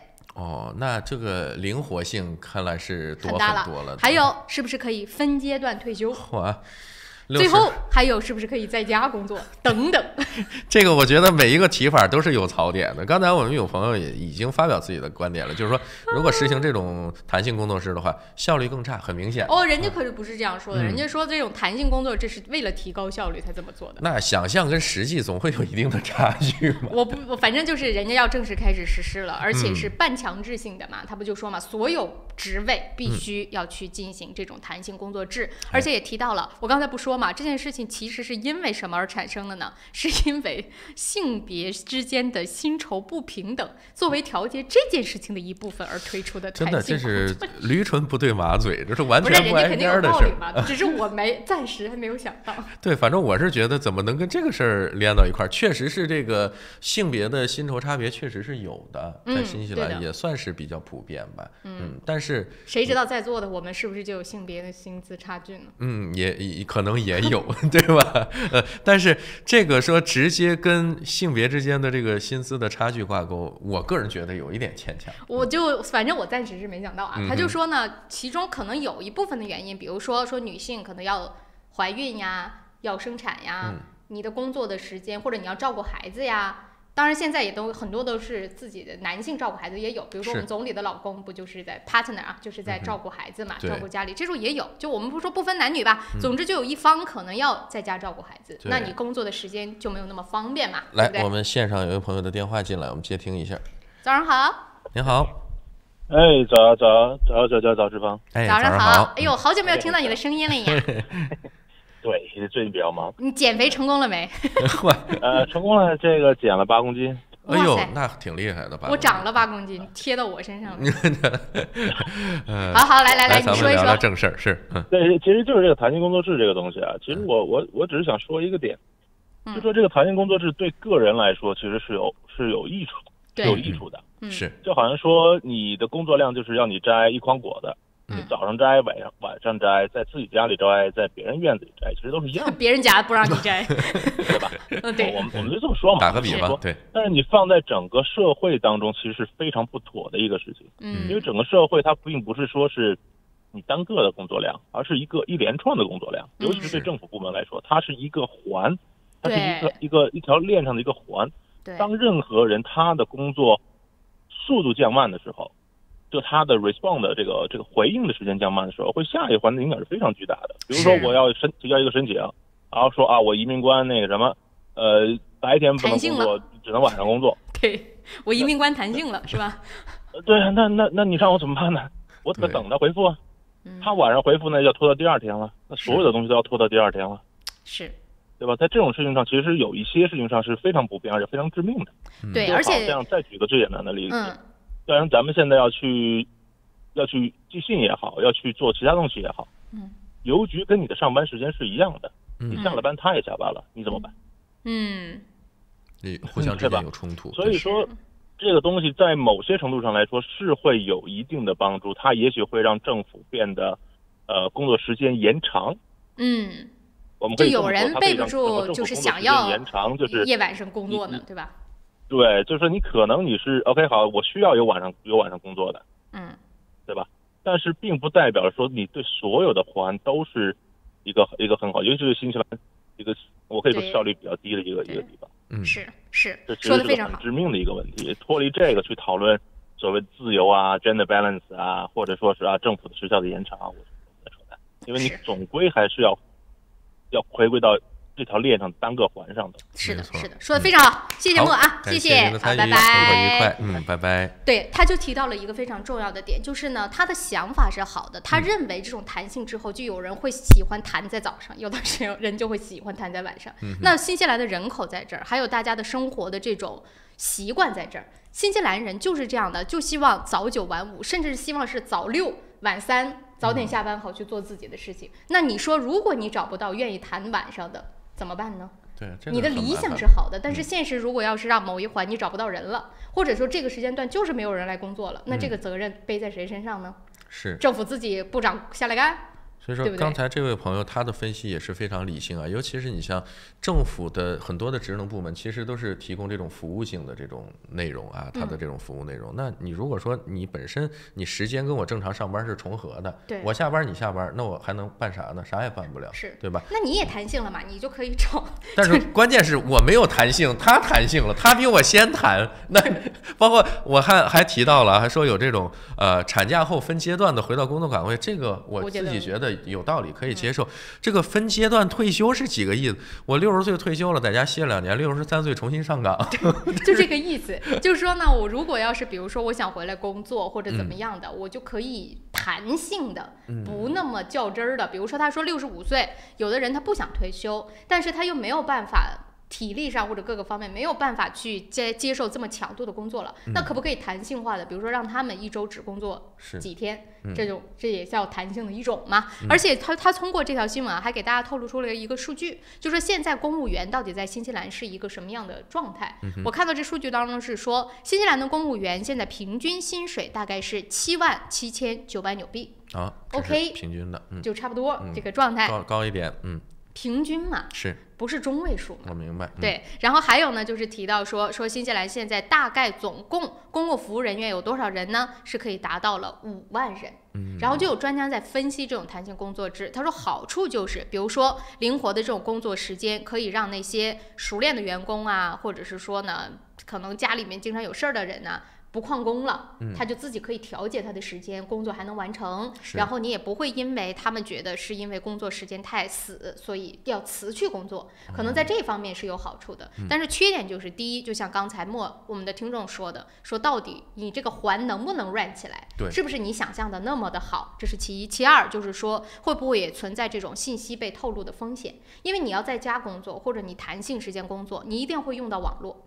那现在网络到底足不足够安全？那你比如说这种都是公共部门的，那掌握着很多我们的私人信息，没错，会不会你在家工作也存在着信息被透露的风险？这是个问题，是不是？另外，你比如说这个我不太知道，在新西兰咱们说警察算是公务员吗？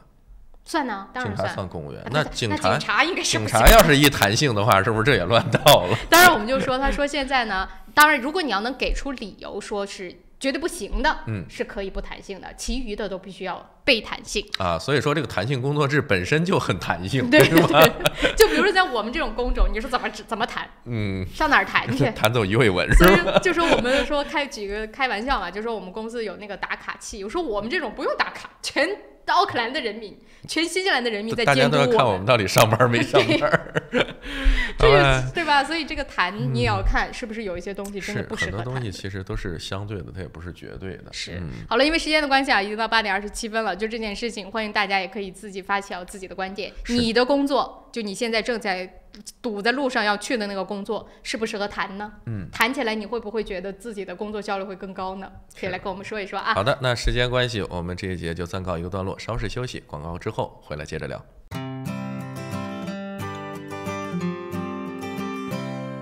在新西兰安居乐业，一个朋友般的律师将是您的生活必备。瑞启诗律师事务所为您提供24小时咨询服务，用专业的态度提供量身定做的法律服务。电话0958011083，瑞启诗律师事务所，您生活的可靠朋友。GPOS 世博商务20年软件开发经验，拥有数千家客户。GPOS 智能超市管理系统、餐饮系统、移动支付、网络销售。GPOS 世博商务带你进入商业管理的信息时代。电话6388-288，6388-288。换汇在东平，纷纷好汇率，款款有保障，有口皆碑，服务好，快速安全，信誉度极高。东平是祝您安心就读和置业纽西兰最佳的换汇选择。电话0800-366-474或6大分店。您想到汇率高低，我们想到未来趋势。您想到全球商机，我们想到支付方案。您想到业务高效运作，我们想到外汇对冲避险。KVB 昆仑国际向您所未想，决胜千里之外，企业外汇及财资管理专家 KVB 昆仑国际。你好 ，Lisa， come look。哇，这不是天空塔旁边新建的综合大楼吗？ Yes, the view is just beautiful. 真的，不但可以看到天空塔，还可以看到整个海岸大桥。You sell them, Lisa. 来吧，如果你想拿到最新的图片、价格表、宣传册，现在就给我电话022-1948-160 022-1948-160。Go, go, go! Call Lisa quick. 安吉拉杨为您推荐5号 Kingston Avenue Monroe 1930年代的特性 bungalow， 3房加学习房和独立的客厅带壁炉，宽敞的门厅，地高景美，能看到天空塔，位于方便地段 Dominion Road 旁，走路去太平购物超市、银行、中餐馆、公交车站及其他便民设施。Dominion Road 小学就在您家背后，近 Monroe 初中、高中，开放日周六日12点到12点半，请联系杨丽萍021-338-311。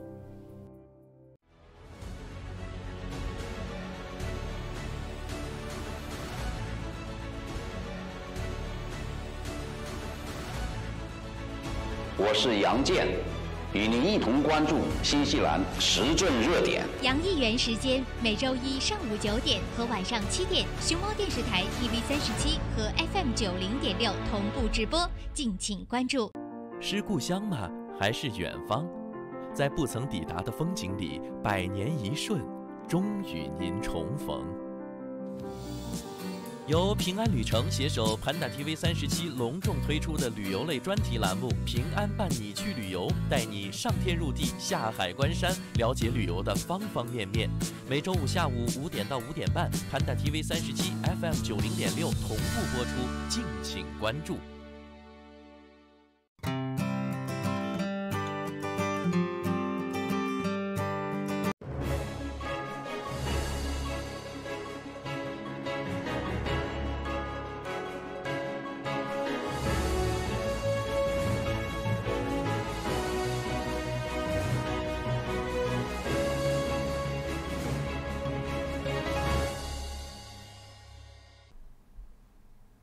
早上的8点30分，我们还是快速的来关注一下奥克兰主要高速公路上目前的一个路况的信息，还行。就是我现在只要看不到太多的黑衣，我就觉得还可以，是习惯了嘛。所以人呢，是真的很容易去习惯一件事情。或者说很容易知足的，平时堵惯了，今天稍微的路况好转一点。温水煮了一堆蛤蟆。我们这对蛤蟆也是好容易被温水煮中午吃水煮牛蛙吧。来，我们来看一下路况，真的就是还行吧。从1号高速从南往市中心的方向，基本上是过了 East Market 之后就开始堵，一路呢是堵到了Green Line 全线红色交通拥堵，过了 Green Line 之后呢，还有一段的黄色车多，要可能过了 Cable Pass Road 之后才恢复畅通。那么这个小路上呢，现在是在 Green Line 和 Mount Wellington 上高速的这个口都堵成了黑色大塞车，其余的还可以。那么16号高速西区往市中心呢，跟早上就是多了一段拥堵，前半段的状态还是一样的，就是在 Royal Road 这附近仍然是黑色大塞车加红色交通拥堵的状况。然后中间呢 Lincoln 和 Te Atatu 这一段是恢复了绿色行驶畅通。而且今天早上啊 Lincoln Road 就是没上高速之前 Lincoln Road 和 Te Atatu Road 不堵。今天很奇怪哦，是你看这么大一截绿，对呀，而且它上高速的口也不堵，不知道今天出了什么事情。不过好事啊。然后呢是从这个 Rosebank 开始堵 ，Rosebank Great North Road， 然后一路到 St. Luke's 现在都是红色的。然后在这个 Great North Road 附近还有一段黑色大塞车，过了 St. Luke's 之后，差不多是恢复了黄色车多。那么北岸1号高速往市中心呢，跟早上黑色的稍微短了一点，现在呢只有在 Albany Express Highway 前后稍微有点黑色大塞车。过了之后 Constellation Drive 啊 Yarrow Valley 一路到 Eastman Road 基本上都是红色交通拥堵的。然后在过了 Eastman Road 之后到 Oniwa 也是黄色车多。过了 Oniwa 之后，上海港大桥有一小段黄色车多，基本上问题不大，可以说是恢复畅通了。然后小路上呢 Eastman Road 呀 Oniwa Road 仍然是在黑色大塞车的，所以大家呢还是要做好准备。但是跟往常相比还行，就路况还可以啊。这不算是幸福来得太突然吧，但是不管路况如何，大家开车的时候还是要小心谨慎。对，那接下来我们再来关注一下财经方面的资讯。新西兰 NZX50 指数呢报收10953.67点，涨7.37点。上证综合指数报收2906.17点，涨20.88点。道琼斯工业指数报收27994.86点，涨119.24点。汇率方面，纽币对人民币4.50，纽币对澳币0.95，纽币对港币5.01，纽币对美元0.64，美元对人民币7.03。汇率实时变动还是以实际交易时价格为准。那么继续跟大家来说新西兰方面的新闻。刚刚说到弹性工作制啊，大家有没有羡慕呢？可以来说一说自己是不是支持这样的一个工作的方式。我相信从个人角度出发，谁不同意啊？神经病啊！我如果要是真的可以申请兵，不能申请兵啊，对不对？如果我要是真的可以弹性工作制，我愿意几点直播，那我真的是多开心呢，对不对？那害怕这些支持常青树的朋友们不乐意，不是对吧？那谁不愿意呢？可是我们就说到的是，它真的是在新西兰这样的小国实行得起来吗？所谓的这种弹性制啊，很难全面实现的。反正35个部门都要开始了。无论如何，我们接着往下说。说完了弹性，我们再来说一说基础设施。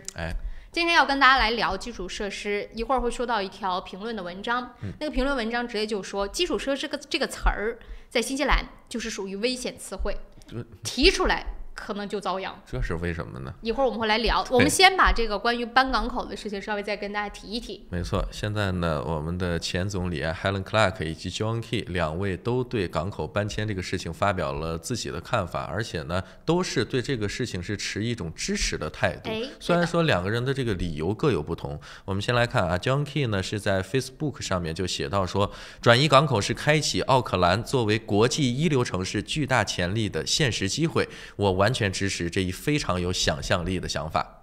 这是他在 Facebook 上讲的。不要把这个，换句话说，不要把这块地浪费了。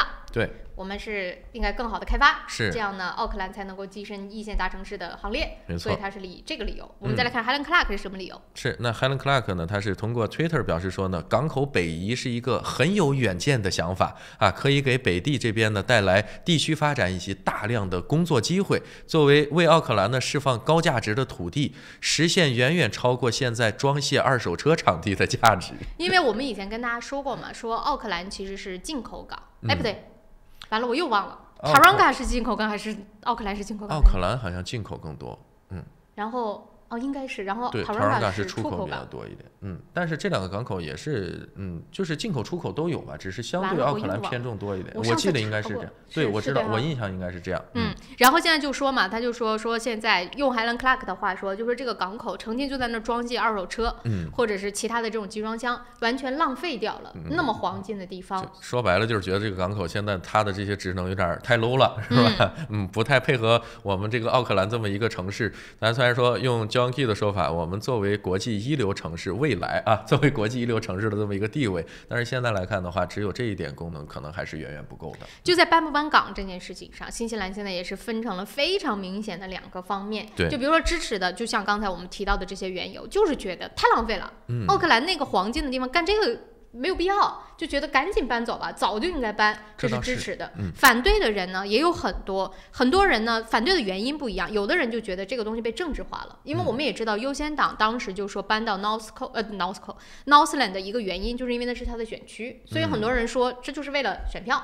这是一个方面反对的原因。另外一个方面，其实从更现实的角度，大家就说，你说搬迁好不好？好，你至于选在 Northland 还是选在哪儿不重要。但是问题在哪儿？问题在于你除了搬迁之外，路怎么办？对，还有你这个搬迁的费用怎么出？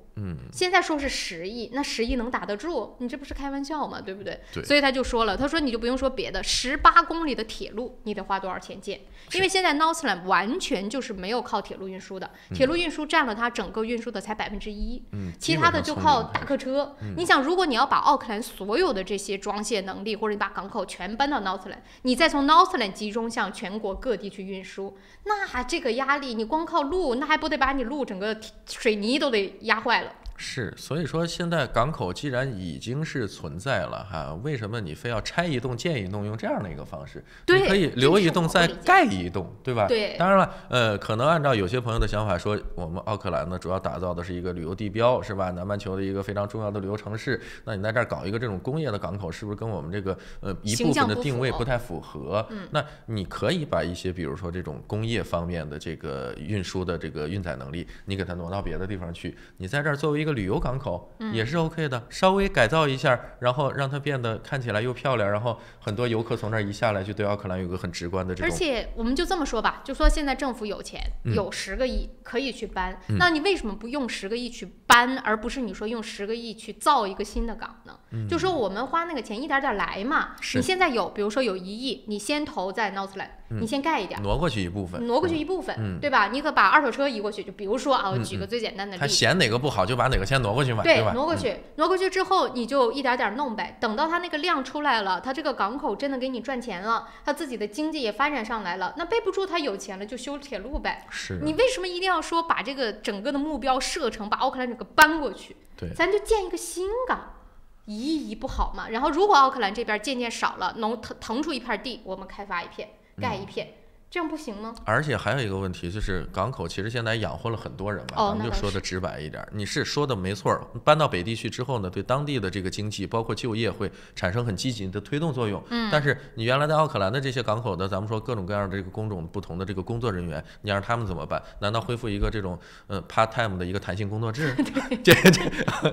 都谈了，对吧？都被弹性了，直接弹走了，就别弹性。弹去那个 Northland 了，是不是？所以这件事情欢迎大家也来说说自己的看法。我看到昨天就从那个 John Key 和 Helen Clark 发表了自己的观点之后，很多人都在说，像前那个财政部长 Stephen Joyce 他也出来说他是持反对态度的，他就觉得说应不应该移可能是应该，但是能不能移他觉得我们承担不了，成本太高，而且不现实。想法很丰满，现实很骨感。对，那么就说到这儿，也是跟大家就来说一说关于这个评论文章，不就说到新西兰的基础设施嘛？是。他直接这个评论员他是这个 New Zealand Hero 的专栏的作家，他就在说，他说其实在新西兰这边，我们真的有需要那么多的基础设施建设吗？因为我们成天在听，大家就在念叨说我们基础设施不行，我们这个基础设施差，我们没有计划，我们得怎么样怎么样，跟什么大城市比有差距多远？他说我们真的首先有那么需要吗？第二，在新西兰提基础设施难道不是一个特别危险的词儿吗？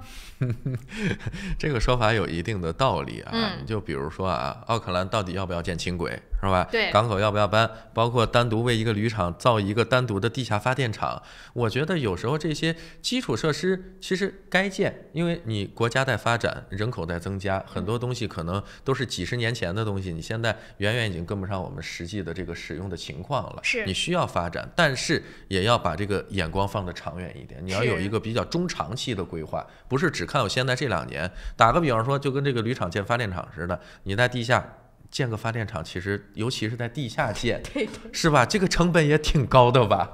就是这件事也被人骂惨了，所以 anyway 了，我们就说，他就提到，他说这种大型的规模的项目啊，真的会是让新西兰这种国家越来越穷。他说以前呢，就是比如说在历史上，新西兰的这种基建的做法是什么？如果你去看，全部基本上都是背后是政府。然后呢，因为新西兰政府或者新西兰人民还有一种。我不知道这种可不可以称作是保护欲，他们就很多的东西不愿别人来掺和，所以都愿意自己人来自己做。但是我们新西兰体量就这么大，政府的钱也就这么多，所以全部都掌握在政府手中。一方面就是到底盖不盖得出来，有没有充足的资金；第二就是你有没有足够的经验。其实这也是问题。所以后来呢，他就说啊，他说政府呢，就比如说国家党在执政那9年，开始慢慢的用他的话说，他觉得是变聪明了。但这个有人说是不对的，但是他认为这是变聪明了。怎么变聪明呢？他就说政府去接受或者意识到自己的智慧其实是有限的，有很多东西不是政府把着就能够真的做好的，所以他是觉得这是聪明的啊。但是我们也知道很多人是觉得这个是不对的，所以我们只是说他的观点。他就说呢，比如说就把一些机场啊、海港啊、发电站等等这种基础设施开始设立成独立的公司了，让他们去自主经营，让他们也去接受这个市场的激烈的竞争。他觉得这样其实是对他们发展更好的，所以他认为啊，这是个聪明的做法。当然有很多人是不这么认为的，所以他的意思说是什么呢？就是新西兰的基础设施建设，首先第一，我们要不要把它发现性思维，不要全部都觉得政府能做到，你政府要意识到很多东西你做不到，你去吸引外资，吸引世界上有经验的这些人来帮你做，其实是不是对你来说是既省时又省钱的？你要不要去接受这件事儿？这是其一。其二，他就说有一些所谓的我们的这些基础设施到底有没有这个必要？比如说他就提到轻轨，我们到底需不需要一条真的修到机场的轻轨？听起来是一个宏大的项目，它要如果真的能修成，也是件好事。但是用我们现在的这种资金啊、人力啊、物力啊，到底它盖成了之后，对于我们来说是不是值得的？对，或者说你修条路本来是为了缓解拥堵，结果一修了3、5、7年的，然后因为施工的原因，道路变得比原来更堵了，对吧？这都是一些比较现实的一些问题。是，换句话说，就是比如说咱们这边的拥堵，哎，真的，你对于我在北京。是吧？7、8点钟走过3环的人来说，咱们这个高峰算什么呀？他也这么说，他说哪一个一线的大城市不拥堵？我们成天是把拥堵问题挂在嘴上，但是我们真的就那么迫切的需要赶紧花很多钱来解决这个问题吗？对于这件事儿啊，我相信大家都在可能意见也不统一了。有的朋友就说我们以前那样多好呀，你忽然间拥堵了，如果能解决，当然是件好事儿。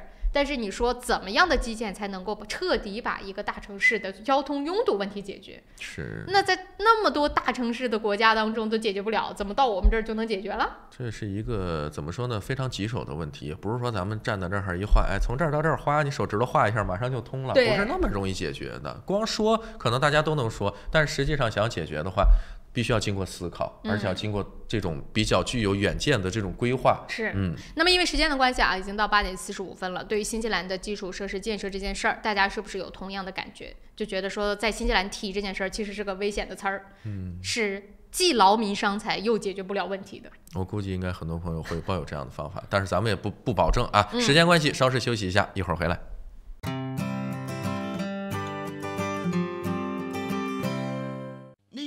Lisa, come look! 哇，这不是天空塔旁边新建的综合大楼吗？ Yes, the view is just beautiful. 真的，不但可以看到天空塔，还可以看到整个海岸大桥。You sell them, Lisa. 来吧，如果你想拿到最新的图片、价格表、宣传册，现在就给我电话022-1948-160 022-1948-160。Go, go, go! Call Lisa quick. 玉山出新品了，最新推出的 Ushi 乳酸菌饮料，完全不含脂肪，还能易促进肠道健康，喝起来酸酸甜甜，让您一整天都有好心情。还有 Ushi 水蜜桃味冰红茶和 Ushi 芦荟饮品，大颗的芦荟果粒好好嚼，让您根本停不下来。这个夏天，快来尝尝我们全新的 Ushi 家族吧！玉山之父，你我之福。公司地址43A Lady Ruby Drive East Tamaki， 联系电话0927235519，0927235516。新西兰百伦移民留学23年老字号，100%免中介费申请留学，专业办理各类签证、移民申请。要留学找百伦，要移民找百伦。Resin 10月促销活动正在进行 ，Resin 高级油漆和木材着色剂75折到7折优惠，墙纸7折优惠，粉刷用具75折优惠，让 Resin 助您省大钱。石围鲜酒家，老字号的粤式餐厅，天天茶室，精美点心，飞尘出新，特色小炒，时令菜式，喜宴寿桌，社团宴会，欢迎预定。530号 Fraser Road Greenland。我是慕斯，我是健康睡眠系统，我的使命就是为地球上的每个人铸就美梦。你可以在遍布全球的3600多家专卖店看到我，感受我。越来越多的人因为我而得到精彩的健康睡眠体验。生命因梦想而伟大，那么就让我来铸就你的美梦吧。慕斯奥克兰店321世界睡眠日促销活动进行中，欢迎进店咨询详情，电话0941544368，0941544368。双子留学移民政府持牌，学生签证、工作签证、移民申请、父母团聚，各类疑难签证，双子一站式解决。联系电话09377801，3778801。平安旅程，新西兰华人的一站式旅游服务团队，提供特价机票、定制旅游、度假套餐、旅游包车，1周7天，每天12小时，竭诚为您服务。详情咨询，请立即拨打2823939，2823939。奥克兰教育中心成立于2001年，从小学1年级到13年级，课程辅导、教育咨询、升学规划、升医学院、留学美国、英国。优秀是教出来的，孩子成就最好的自己就是优秀。张老师的团队值得您的信赖，电话0962303366，0962303366。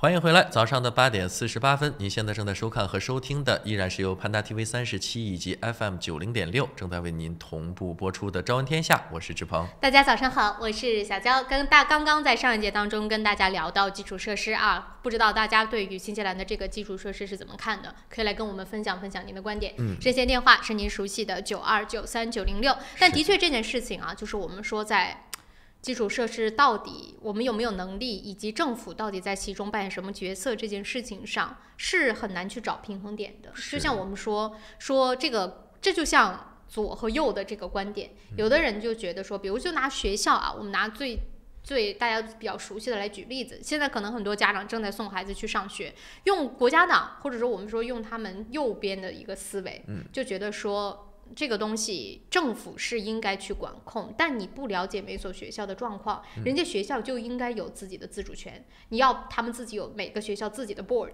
由家长来决定说这个学校到底它缺什么，需要补什么，需要朝什么样的方向去发展，他认为这是对的。但是对于比如说像左翼像工党的政府，他们就会觉得说这不对呀，你这怎么能够让他们自己去？首先他们没有能力能够管好自己，另外一方面呢，他们就觉得说这种是恶性竞争，你觉得他是在市场当中去竞争，其实不是的，他们就各自竞争的不对的点，导致了很多的不公平的存在，所以他们就应该觉得说由政府管控更好。你看，有的人就认为说政府管控是一个非常不聪明的做法，你觉得你自己什么都能，其实你并没有那么智慧。但有的人就觉得说，你觉得大家什么都会，其实大家才没有智慧，政府才是有智慧的，所以很难讲啊这个问题。那这个你往上说了，其实就是个人性，就是觉得哎呀，我们都期盼一个好的结果，但是呢，别人做的又不如你意的时候，你就觉得啊这个不行。但是你换一个别的方式，没准做的比这个可能还差。对，所以这个有时候你真的没办法说怎么看。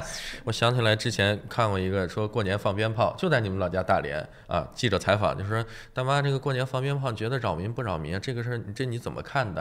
大妈说怎么看？那我就扒窗户看呗，我又不敢问，我也不好说，对吧？对，有的时候真是咱们聊聊是没问题的，但是真正咱们不拍板，所以这就是民主嘛，那大家自己选嘛，看看选哪种方式你比较适合。好了，这个时间关系啊，到8点51分，我快速的跟大家来更新几条小新闻。是，第一件事情呢，就是跟大家来更新北岸的那一位打人的男性，就打了好几位女性的，至今没抓着啊！我以为今天有什么转机，是不是被找着了？现在警方又出来说了，说这4起事件应该是相连的。废话，这我们早已经洞察了一切，对吧？不是这件事情，我是挺生气的。调查了半天就出来这么一个结果。对啊，我今天早上看到还 breaking， 这有什么好值得 breaking 的呢？有什么好 breaking news 的呢？又不是说抓着了。是。现在就是说，还是提醒大家要注意安全。听众是不是也住在北岸那一部分的朋友啊，注意安全。还有就是了解信息的朋友呢，可以去跟警方再提供一些线索。当然，这个人抓住之后到底能怎么样，我也不知道，因为他毕竟反正打伤是打伤了，但是也没有特别严重的后果。我觉得已经挺严重了，锁骨都给人打折了，你知道这有多大仇啊？是不是？对啊，而且是连续打了4个人。但是反正不管怎么样，就是就即便是要判他要定他的罪，也得先逮着再说。但是现在目前的实际情况就是这个人还没逮着，有关联没逮着啊，所以那我们就再等等啊，不行找几个这种假扮去跑步的，来个什么钓鱼执法之类的，看看你能不能上钩。这件事情我也是觉得够了。好了，这是第一件事情跟大家更新。另外一件事情呢，昨天又看到了一条挺有趣的新闻。我本来想找照片，后来我不想给大家就是视觉上造成那种不开心的感觉，所以我就没找。但是怎么回事呢？就是上个周末不是进行了圣诞大游行嘛？我看很多的家长都带着自己的孩子非常开心的去参加了圣诞大游行，但是在圣诞大游行上中呢，又发现了一个特别不一样的，我不敢说不和谐，我只能说不一样的画面。怎么回事呢？就是那个反对吃肉、反灭绝的那些组织又去了。我们也知道，就是前段时间在超市当中不让阻止大家买肉，就那同一群人，他说他也是受到了那些 idea 的影响，所以他们干嘛了呢？他们分了2组人，一组人在干扰警方，因为整个的圣诞大游行周边是有警方巡逻的，维持秩序的，就一部分人去干扰警方的动作，另一部分人就冲上了游行，就开始打牌子说让大家不要吃肉，他们还穿的那个牛的那个，就是类似于像那种睡衣不睡衣的那种连体的衣服，好吧，然后就说牛牛那么可爱，为什么要吃牛牛？就那个意思，然后就举着牌子说还动物自由啊之类的。这个有自己的一种想法，或者有自己想要遵循的一种行事的准则吧，无可厚非了。但是你们有你想保护动物的权利，但是其他人吃肉的人有吃肉的权利啊。你干嘛你去干涉人家？说我就站到超市，我不行不让你买，人家做不到生意啊。超市这些肉过了保质期卖给谁呀？你负责吗？我不是很，就他们可以，就新西兰这边都是说，你如果想要抗议某一件事情，你是有权利的，你只要去申请，甚至警方还可以保护你们，让你们去合法的去抗议。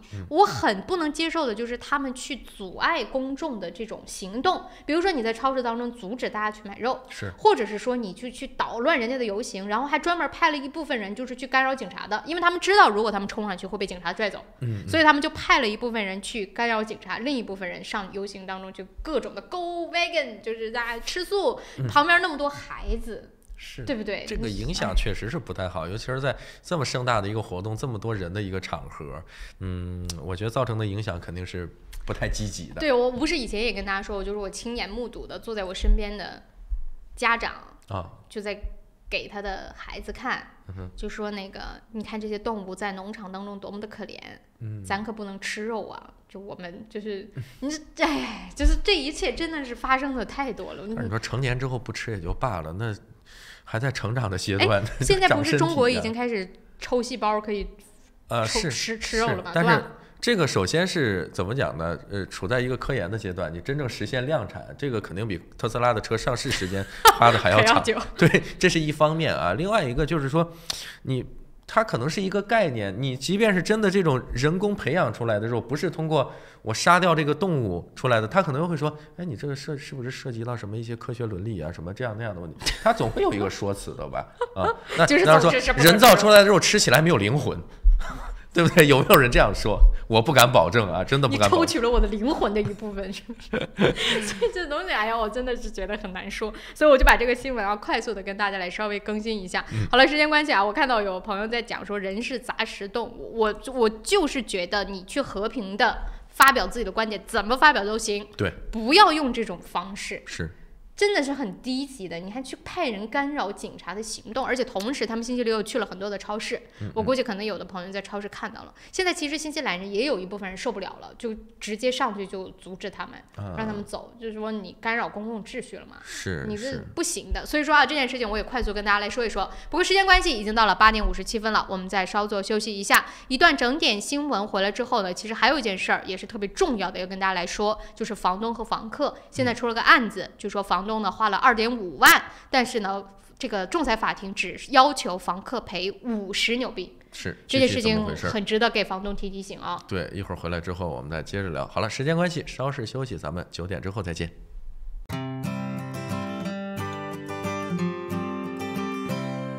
换汇在东平，纷纷好汇率，款款有保障，有口皆碑，服务好，快速安全，信誉度极高。东平是助您安心就读和置业纽西兰最佳的换汇选择。电话0800366474或6大分店。我是慕斯，我是健康睡眠系统，我的使命就是为地球上的每个人铸就美梦。你可以在遍布全球的3600多家专卖店看到我，感受我。越来越多的人因为我而得到精彩的健康睡眠体验。生命因梦想而伟大，那么就让我来铸就你的美梦吧。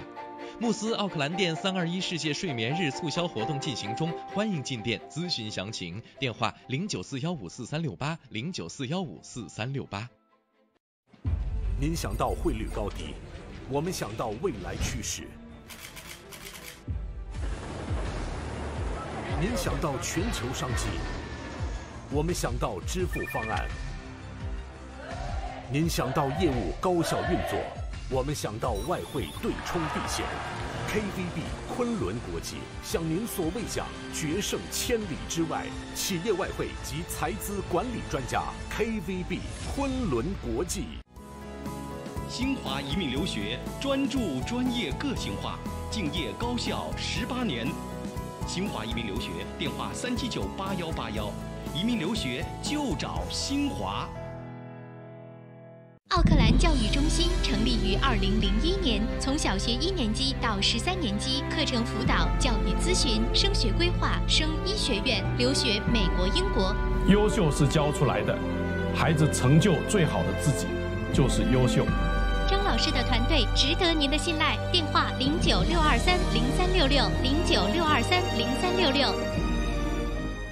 石围鲜酒家，老字号的粤式餐厅，天天茶室，精美点心，飞尘出新，特色小炒，时令菜式，喜宴寿桌，社团宴会，欢迎预订。530号 Fraser Road Greenland。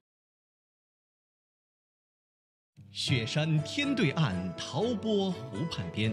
风景秀丽的陶波市迎来第一家中华美食绍兴饭店，店内装饰精美，环境典雅，服务一流，全天提供中国特色菜肴、风味小吃，集中华烹饪之精华，汇南北风味之大成。陶波绍兴饭店欢迎您。地址8号 Northcroft Street 陶波，电话073778886。这里是新西兰，传说中的长白云之乡，神秘的中土世界，更是当仁不让的人间天堂。这里妥妥成为了旅游达人的打卡圣地，因为天生丽质那是不用说了，后天的努力保护更是不能少啊！面对严峻的生态考验，我们一起在行动。新西兰环保部联手潘大 TV37，共同打造自然生态探秘节目《绿野新踪之 Doc 自然说》，带您深入森林，探索海洋，寻访珍奇，遇见更精彩的新西兰。还等什么？准备好行囊，和我们一起出发喽！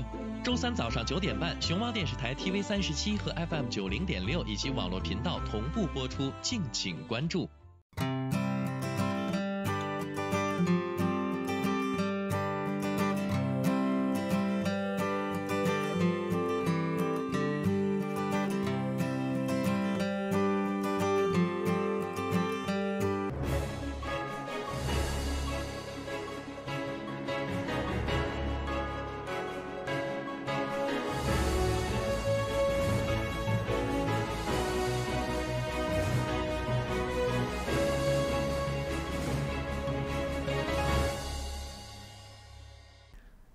大家好，欢迎关注这时段的整点新闻，我是志鹏。今天是2019年11月26日，星期二，农历11月初一。首先来关注新西兰新闻。总理贾辛达·阿登双喜临门，拔了智齿，民望遥遥领先。昨天对于总理贾辛达·阿登来说是幸福的一天，他刚刚拔掉了困扰他多年的智齿，正在家康复。同时，民调显示他的支持率远远领先对手，民望颇高。上周五晚上，阿登通过全麻接受了口腔手术，拔掉了一颗被感染的智齿。由于术后需要休息，他错过了周一的内阁会议。在他休息的时候，最新的民调同时也发布了，结果显示阿登的个人支持率遥遥领先 Simon Bridges。在理想的总理人选方面，62%的受访者表示喜欢他，也有27%的受访者表示不喜欢。而 Bridges 的结果正好相反，喜欢和不喜欢的比例分别是22%和59%。另外，在支持工党的被调查者中，高达95%的人对阿登有好感，只有3%的工党支持者对他没有好感。预计阿登将会在本周3恢复工作，本周末将会在 Whanganui 参加工党大会并发表主题演讲。奥克兰华人金融大案各方姓名被披露，涉及加拿大巨骗。上周五，奥克兰高等法院法官对一宗违反反洗钱法的案件作出裁定，认定奥克兰一家公司及其2名雇员在为一名国际商业大亨进行转账交易时，未将这些可疑交易上报政府执法部门，涉及金额5340万纽币，认定他们有罪。本周一，随着姓名保护令到期，涉及此案的各方身份被公开。那名大亨就是被中国政府通缉的加拿大华人龚小华，涉事金融公司为嘉信金融，2名被告为母子关系，分别为车福琴和他的儿子富强。周一，由于姓名保护令到期，媒体可以公开他们的姓名及身份，这也是反洗钱法实施10年来第一宗相关的案例。检方指控车福琴和富强以及他们的公司嘉信金融为加拿大华人龚小华进行了311项可疑交易，总金额超过5300万纽币。媒体报道称，龚小华在加拿大通过经营连锁酒店和电视频道发家，但2017年12月因为欺诈和洗钱被加拿大警方逮捕。指控称，他通过一个金字塔式的骗局，在中国大肆出售所谓的原始股，非法聚拢财富，涉案金额超过2亿纽币。再来看国际方面的消息，刚果金一架小型飞机坠毁，已致29人遇难，16人受伤。据俄罗斯卫星网报道，24日 ，BZB 航空公司一架小型飞机在刚果金东部戈马市一居民区坠毁，死亡人数已升至29人，另有16人受伤。据报道，一架多尼尔228飞机在起飞3分钟之后坠毁。最初报道称有6人死亡，但随后媒体报道称现场发现了24具遗体。据最新消息，救援人员从废墟中共找到了29具遗体，其中7名遇难者是来自同一个家庭。据报道，所有受伤人员都已送往医院。BZB 航空公司共有3架直飞飞机，主要运营刚果金东北部地区的航运业务。美国一邮轮爆发诺如病毒，患者乘客多达上百人。目前，美国一艘名为诺维珍喜悦号的邮轮在航行中爆发诺如病毒疫情。据悉，这艘邮轮从佛罗里达州出发，在经过16天的航行之后抵达洛杉矶。船上数百名乘客在邮轮入港之后纷纷逃散。以上就是这一时段整点新闻的全部内容，是由志鹏为您编辑播报的。感谢您的收看与收听。以上整点新闻由春丝面条赞助播出。春丝面条丝丝真情，中国挂面知名品牌。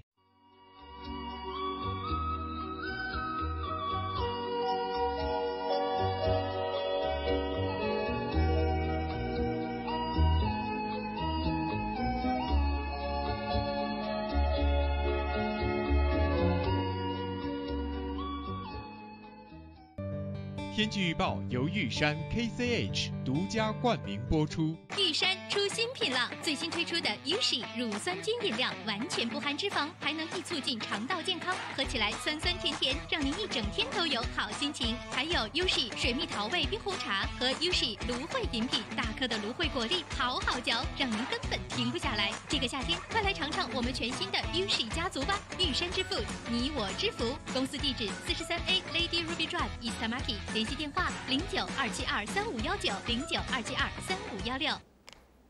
早上的9点06分，我们一起来关心一下新西兰主要城市今明2天的天气预测。以下的天气预报呢是由玉山食品独家冠名赞助播出的。我们先来看一下北岛的北部地区。今天呢，北岛大部分范围之内仍然全部都是以晴好的天气情况为主，只有在 Rotorua 可能偶尔非常偶尔的会有阵雨出现。气温方面也跟昨天差不多，奥克兰今天最高23度，最低14度。北岛南部地区也全部都是晴好的天气，而且在中部的内陆地区这个气温会来得更高。Palmerston North 今天的最高气温也会达到24度，最低是11度。Masterton 最高气温甚至达到了27度。那么南岛的北部地区呢，今天也全部都是晴好的天气，而且西海岸和东海岸的温差还挺大的。西海岸呢，基本上最高温度都是在20度以下，但是东海岸，比如说像 Bramham， 今天的最高温度甚至达到了28度。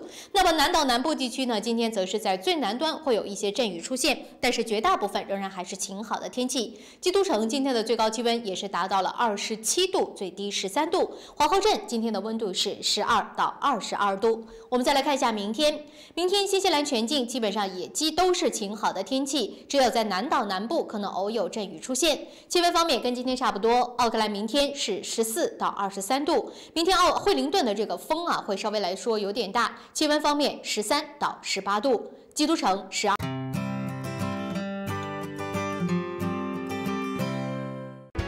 双子留学移民政府持牌，学生签证、工作签证、移民申请、父母团聚，各类疑难签证，双子一站式解决。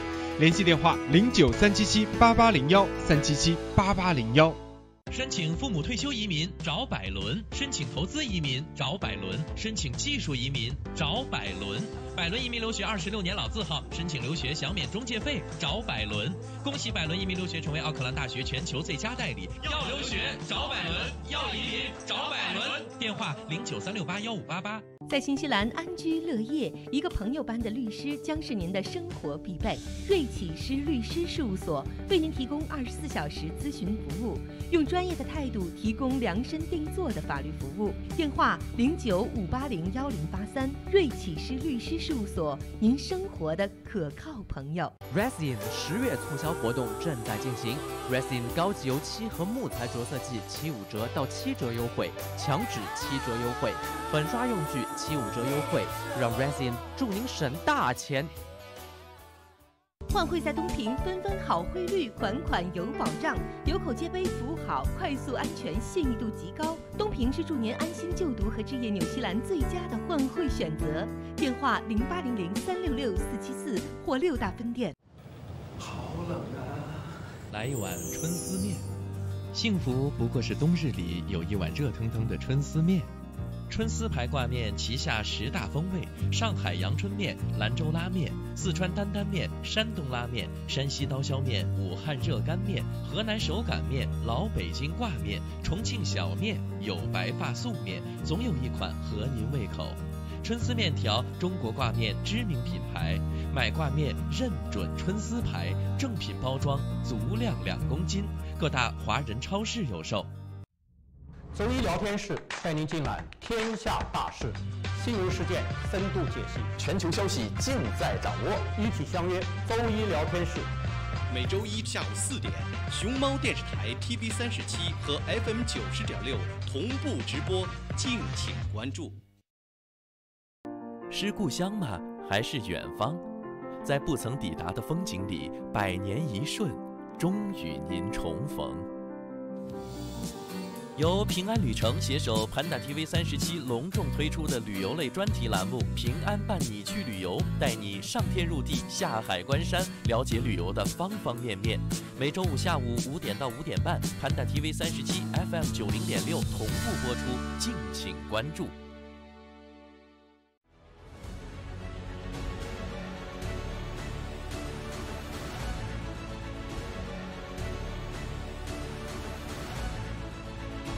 我是杨健，与您一同关注新西兰时政热点。洋艺园时间每周一上午9点和晚上7点，熊猫电视台 TV37和 FM90.6同步直播，敬请关注。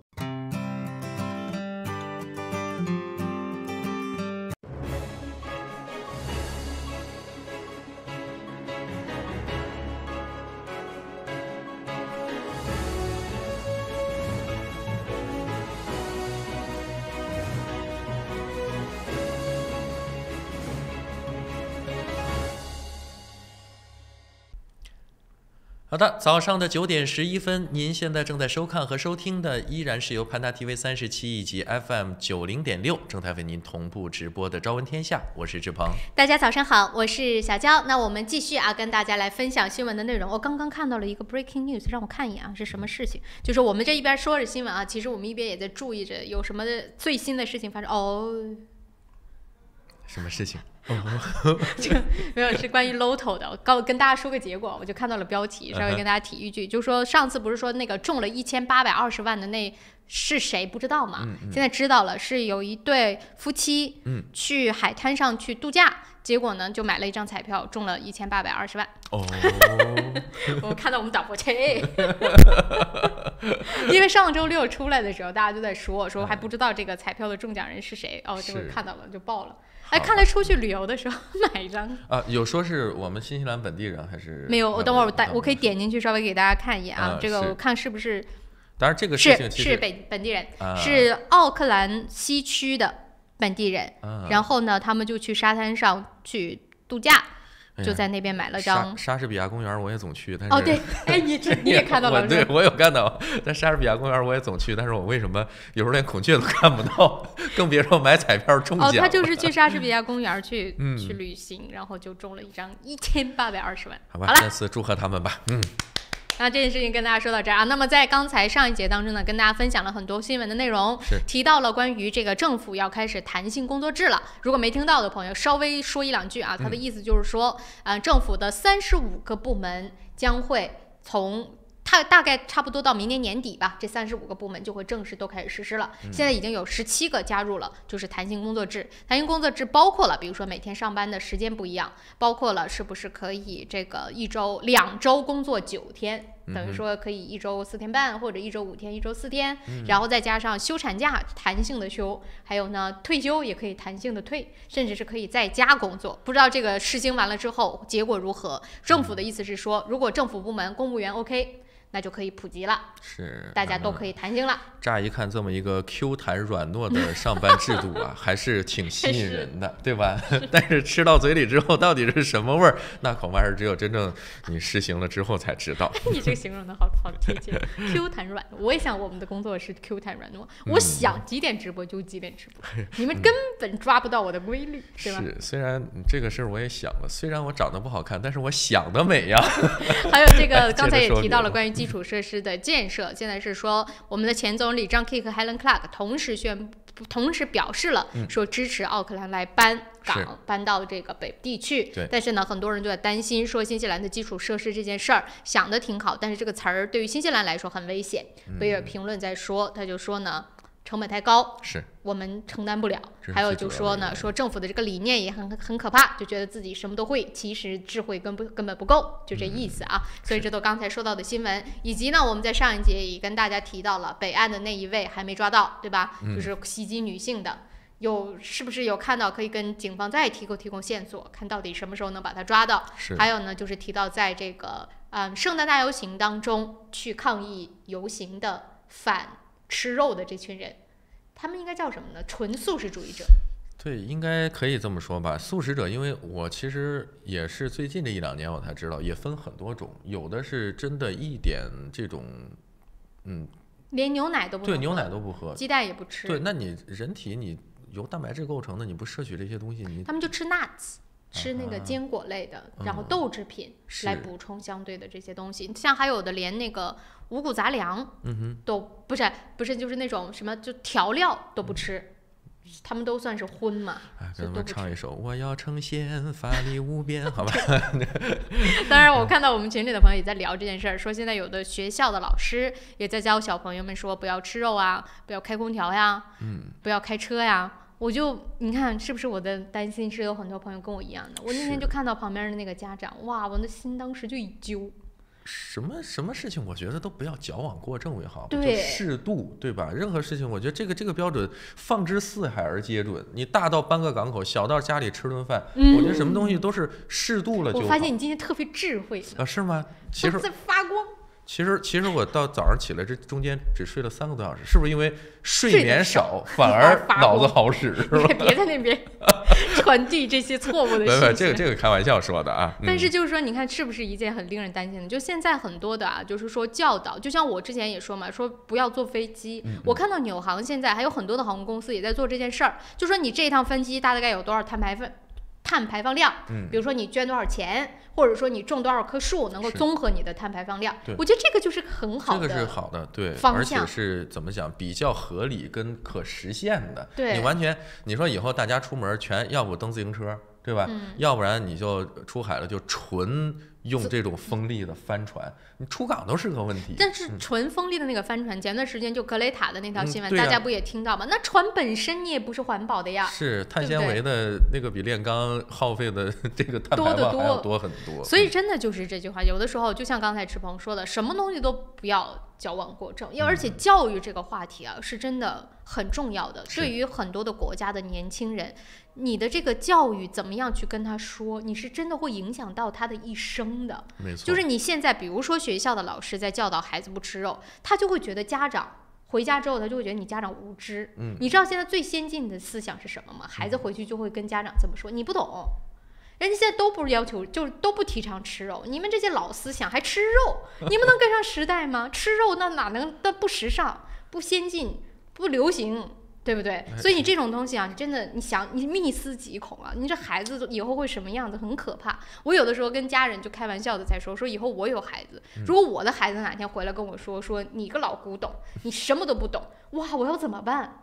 我那个心大概就你知道碎好几瓣了吧。我都可以底线再放低一点，你可以说我老古董，但是你不能不吃肉。长身体的时候，你天天吃菜叶子，那不可能的事情。所以我就说，你说会不会我们这一代都会经历？就孩子们应该不至于了，回来就跟你说，因为孩子慢慢成长过程当中也会有一个自己的这种认知，也不是说真的别人跟他说什么就听什么，咱们也不是这么过来的嘛，对吧？但是现在的这个功力，但是我承认很多事情啊，你真的，尤其是在孩子比较小的时候啊，他对很多东西认识还不是特别准确的时候，你对他的一些这种说法或者就是对他影响很大。以前没有那么多渠道，现在有多少渠道？对，你以前你可能就是从老师或者家长，是最多电视广播、报纸、书，对吧？那你家长都可以选择。你现在网络你怎么看呀？他的那个获取信息的途径太多，所以可以给他们去改变他想法，我们不说洗脑吧，改变他想法的渠道也太多，所以真的不是说我们家长想要觉得我没有教他，或者学校老师没有教他，他就不会这么想，真的不是这么简单。所以这个时候也需要给孩子有一个更好的这种，比如说去从小就跟他说不要相信啊，那倒也不是了，就是让自己去可以让孩子学会理性的去分析这些信息，不要听什么或者说看什么就信什么，对吧？是吧？这个是个很重要的技能，我觉得。而且你说现在那种组织那么多，上街去泼红油漆的，你说吓不吓人呢？家长朋友们，虽然我现在没有孩子，我都已经在担心了，我就不知道家长朋友们是怎么应对。家长很有意思的，说孩子回家跟他们说，跟爹妈说啊，说在学校听说吃肉不好，不能吃，然后这家长直接就怼回去说你不吃素，你肉没少吃。好了，时间关系，因为已经到了9点20分，线上有朋友，我们得马上就进广告了，10秒钟啊，所以我们稍作休息。回来之后呢，还有10分钟左右的时间，欢迎大家呢可以打电话上来说一说您的看法，好不好？一会儿回来之后，我们接着跟大家来聊一聊关于我们新西兰本地的相关内容。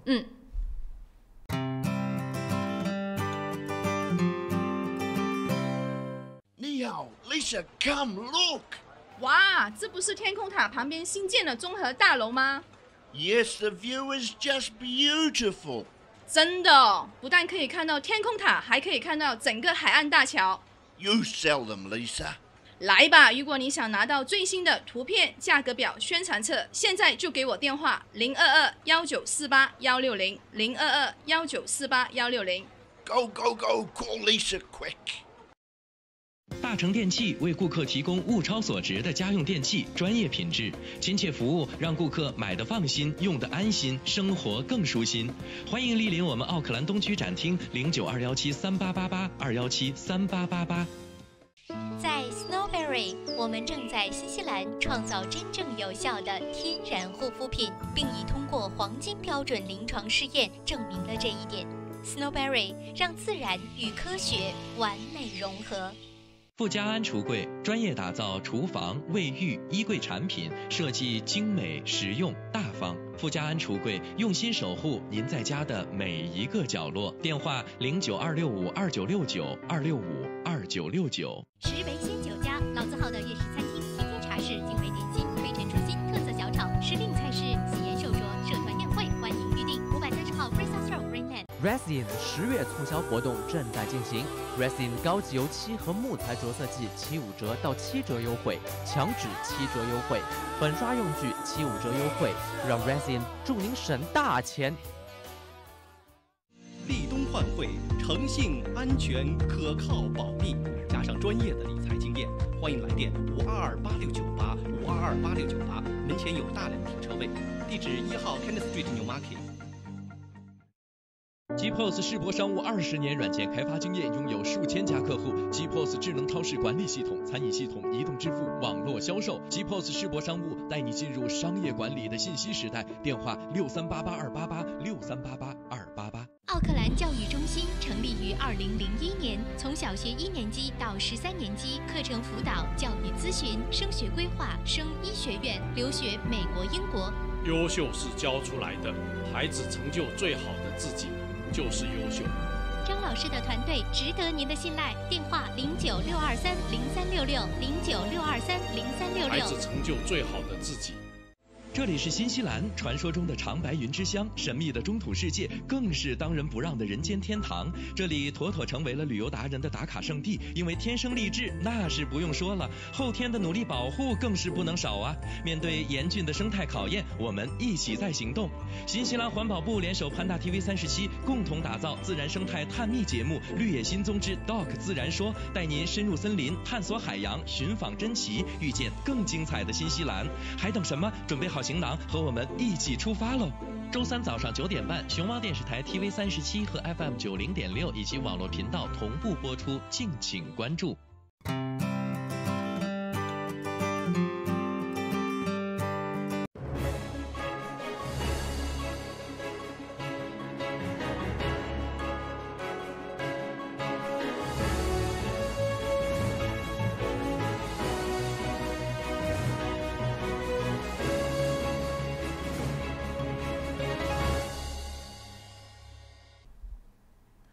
9点23分，欢迎回到由潘大 TV37以及 FM 90.6正在为您直播的《朝闻天下》，我是志鹏。大家早上好，我是小娇。我知道大家想说我刚才说的那个话题啊，给我1分钟不10秒，让我把这条新闻跟大家说完。就是那个鸭子湖的鹅要鸭子湖的鹅，你们觉得听起来很搞笑吗？要进铁锅了是吗？没有，就是那个 West Spring， 如果大家经常去的朋友就知道，哇，那真的是路上已经没有一个地方可以下脚了。我现在大家应该懂我说的是什么意思。是有密集恐惧症的朋友，那是没法去的。然后那个鹅哟，那凶的真的是，你敢碰它的地盘那是鹅这种东西本身会看家，可能很多朋友都知道。那它会把你赶跑。对，现在这些鹅是打算怎么安置呢？就迁走。迁到往北边迁，不知道迁去哪儿。他是说呢，说现在基本上说 West Spring 其实它最多只能容忍20只，就是只能容纳20只鹅，但现在大概是10倍吧，都不止。所以说呢，就要把它们迁走。然后就说这些鹅有多能吃，就一个数据去说每一只鹅每一天大概能够吃下去3公斤左右的绿色食物。你想想一群能够吃下去多少？是，那这个反正是要迁走，应该也不会一下把这些全都迁走，按分批次的迁吧。而且这个东西你在这儿，你换到别的地方，它不是也一样吗？该吃该拉，这是简直是一群行走的造粪机器。你说给它拉到哪儿去呢？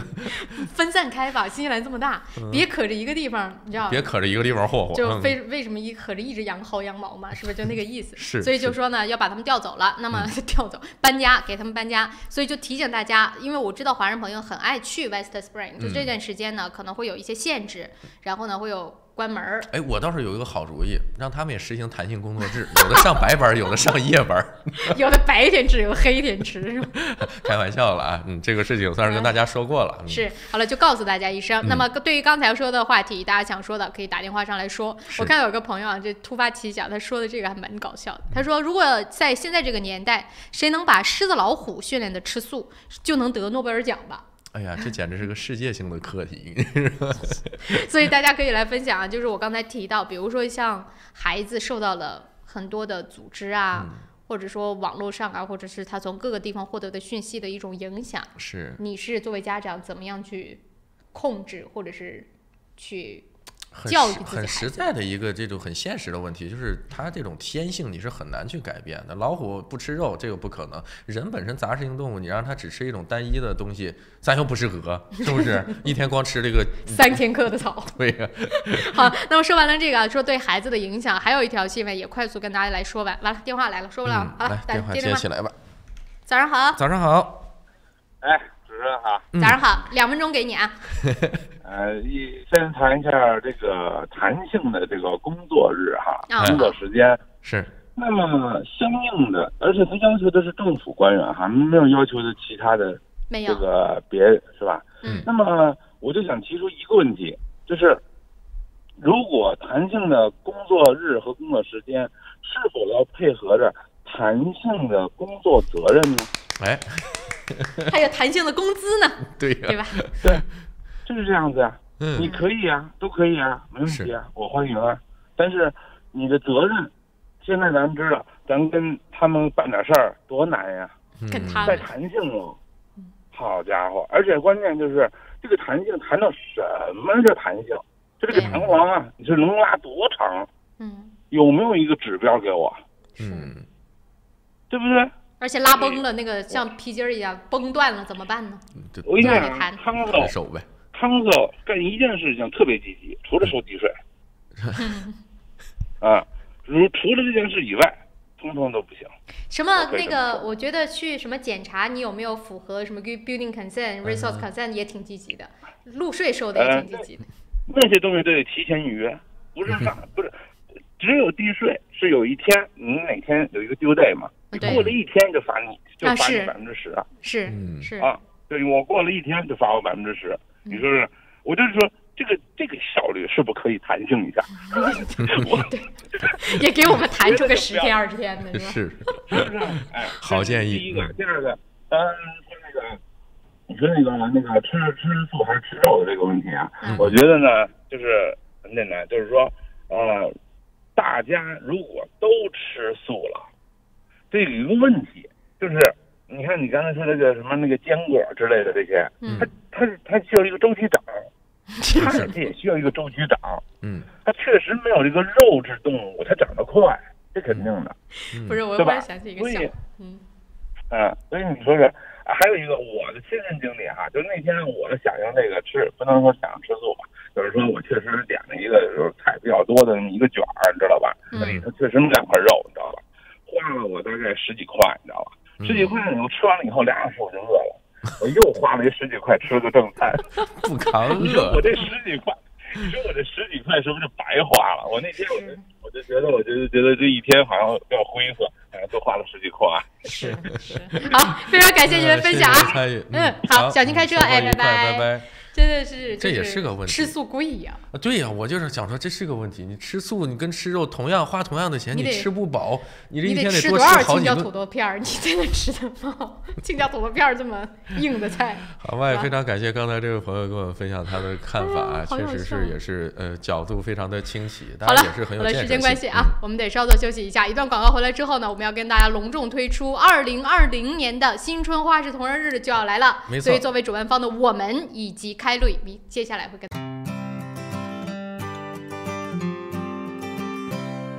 我是慕斯，我是健康睡眠系统，我的使命就是为地球上的每个人铸就美梦。你可以在遍布全球的3600多家专卖店看到我，感受我。越来越多的人因为我而得到精彩的健康睡眠体验。生命因梦想而伟大，那么就让我来铸就你的美梦吧。慕斯奥克兰店321世界睡眠日促销活动进行中，欢迎进店咨询详情，电话0941543368，0941543368。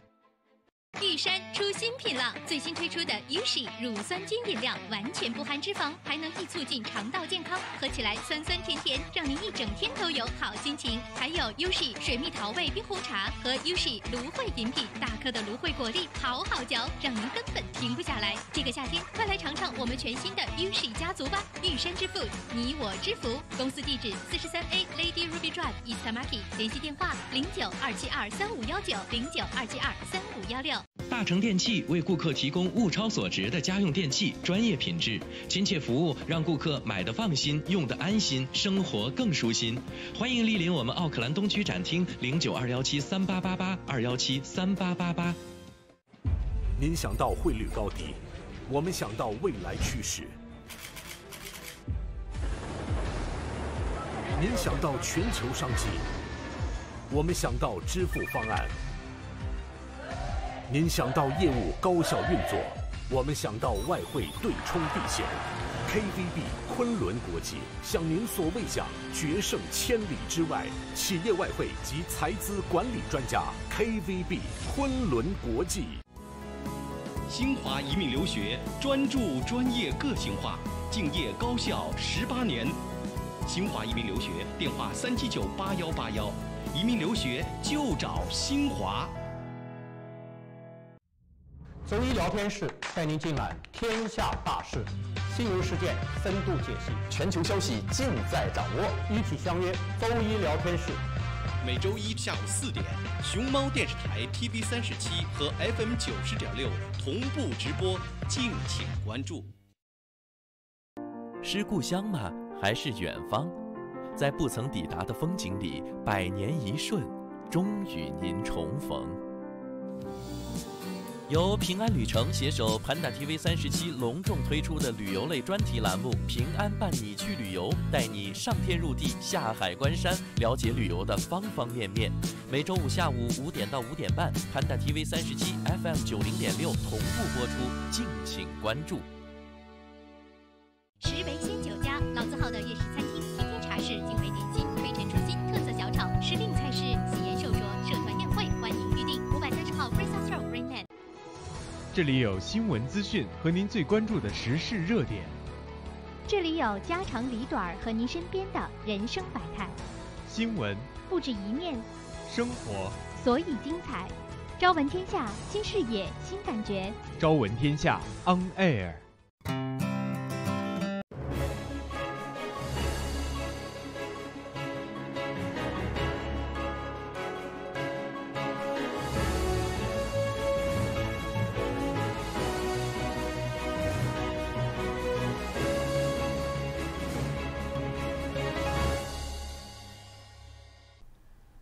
早上的9点33分，您现在正在收看和收听的依然是由 Panda TV 37以及 FM 90.6正在为您同步直播的《朝闻天下》，我是志鹏。大家早上好，我是小娇。9点半之后呢，今天我们要跟大家带来的是很多朋友每一年都特别期待的，是2020年新春花市同乐日，就在明年就要来了。那么今天呢，我们也是请到了作为主办方的乌伦华侨会所的我们大家非常熟悉的 Mr. Kai Lui 啊，来到节目当中，先让他跟大家来打个招呼。Good morning, Mr. Lui. Good morning, everyone. It's 1 year, have been already 1 year. Last time when you come to studio, we talk about 2019's festival, but right, yes. now it's 2020. Nearly. Nearly. But we've got to promote and prepare for. Yeah. So how was everything going? Well, I think last year we got the Prime Minister there and Leader of Opposition and Mayor Phil Goff and Consul General Zhu. And it went off marvellously. It's growing year by year in momentum. We seem to be known by everybody. And this year we opened our stores very early at the beginning of July. But it's sold out like really quickly. Very sold out. 2/3 are sold out in less than 4 weeks. Wow. But, then it slows down, and we only got a few stores left, maybe 8 stores, that's all, which is the best we've ever had since we started.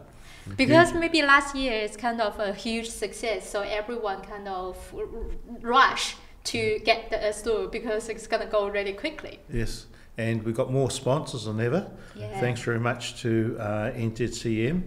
The NZCM has got us Tiger Brokers and Magic Lamp. Yes. And we got China Southern Airlines. Oh, those are the new sponsors. Yeah, from NZCM. Oh, NZCM, yeah. So we've got our traditional sponsors who support us and think it's a good event for them to promote their company.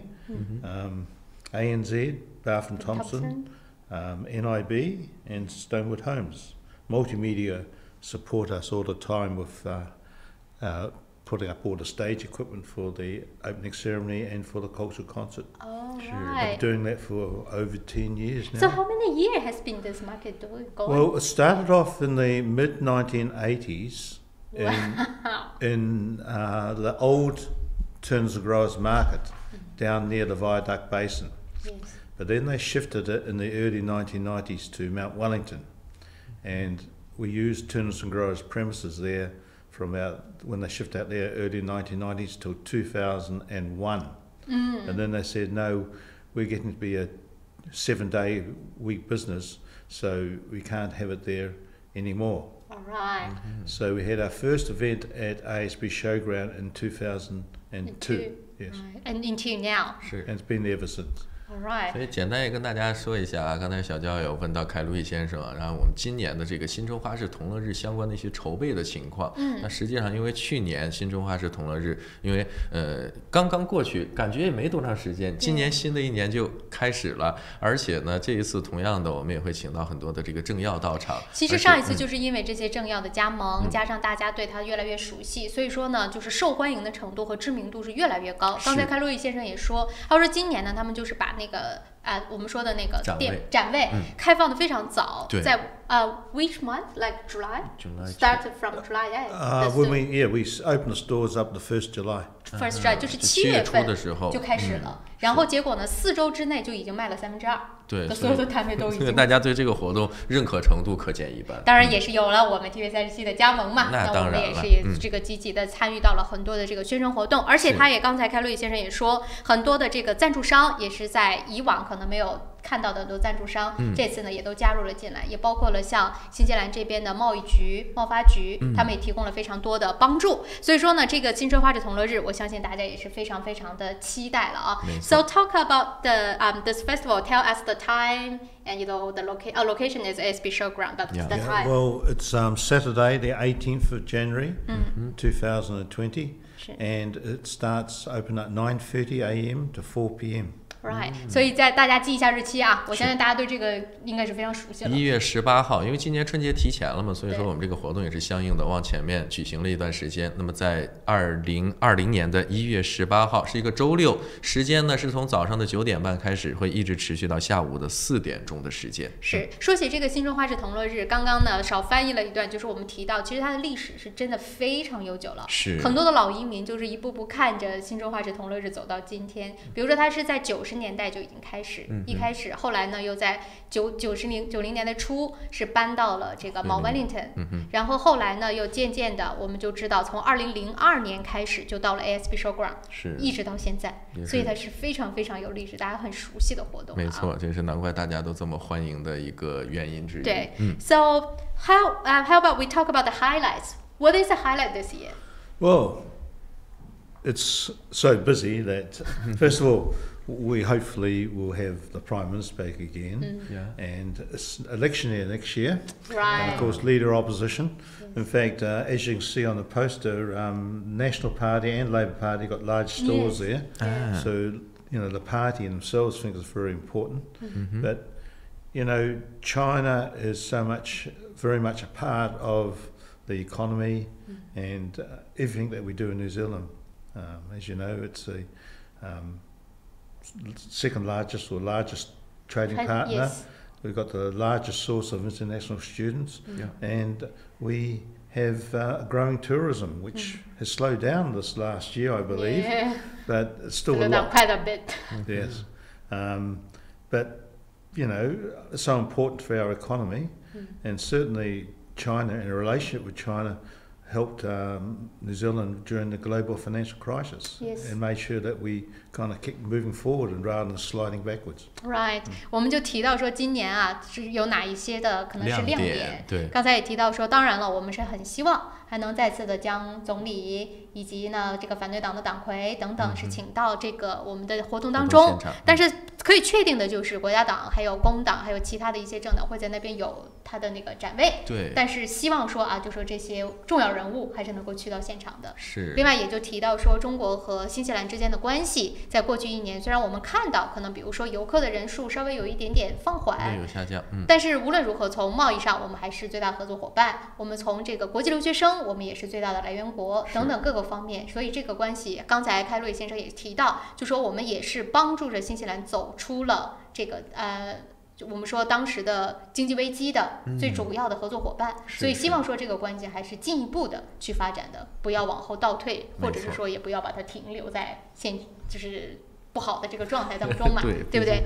毕竟也是我们华人非常盛大的这个最隆重的新年这么一个节日。对，那 talk about this market, it has been going so many years. Is that kind of too hard to have some new stuff, or do you think it's a pressure? We get new ones every year. Like sometimes the car company got a big area display as Mercedes-Benz this year. Yeah. It was Mazda for the last 3 years, but things come in cycles. They feel that you know they're saturated their kind of market share in the Chinese market. But Mercedes-Benz was a major sponsor for over 10 years or more earlier on. Wow. But when they change the management, they get different ideas. But they realise that it's still a big market. Big market. Yeah. Especially since Mercedes-Benz is considered one of the more popular luxury cars in New Zealand. I can't afford one of those. I only got a small little car. Right. So it is tiring, you know, to prepare such a big kind of events. Oh yes. Well, even before we open the stores, we've got to talk to our sponsors first, because sponsors get the best position in the whole hall. You've got to make sure that they have their requirements first before we open it to the public, because you know, as soon as they come in, they want the best places. Well, it's fair. To be fair, you're right. And we have over 200 stores altogether. There's about 50 odd outside, and not quite 180 inside. So it's a big show. So do you have like a big team to organize all those? Or? Oh no, there's only myself and the assistant, our deputy chair, David Tai. We basically do all the work until the time starts. Then we get a big team on to help set up. But those are like kind of all volunteers? Well, basically all members. All right, I see. 所以我刚才就问到嘛，我就说这么多年了，这坚持下来也是挺不容易的，当然也是获得了很多的帮助。我就问到开洛伊先生，我说会不会有压力？他说这个东西就是每一年也都会有新朋友进来，比如说他就提到说那个奔驰的品牌嘛 ，Mercedes-Benz， 他说以前过去10年当中曾经是最大的赞助商，后来呢换了这个领导层之后，稍微他们的这个目标又转了转，但是现在又发现说中国还是一个非常大的市场，所以又回来了，而且他也提到说现在新西兰这边这个奔驰又变成了一个非常最大的这个奢侈品车的品牌，所以说呢，现在又回到了我们的市场当中去，所以新朋友来，老朋友走，就是也是一个很好的循环，正常的这样一种循环跟交替。对，你想今年这么180多个摊位嘛，我说那是不是有一个很大的 team 在 organize？ 他就说其实也没有，就是他和他的副主席在做。基于咱们这个乌龙华侨会所本身，然后呢，就是到了现场可能会有很多的这种志愿者，然后就是他现在有就是学会当中的会员会来帮忙，所以这个活动啊，希望大家还是不要错过。时间再强调一下，是在1月18号，2020年的1月18号，时间是早上的9点钟到9点半到下午的4点钟，地点就是大家非常熟悉的 ASB Showground， 现在还是有大量停车位的啊，所以是没有问题的。不过时间关系啊，9点45分，我们先稍作休息一下。既然我们请到了开洛伊先生来到节目当中，一会儿呢也跟大家来聊一聊关于人头税这件事情。我们也知道它是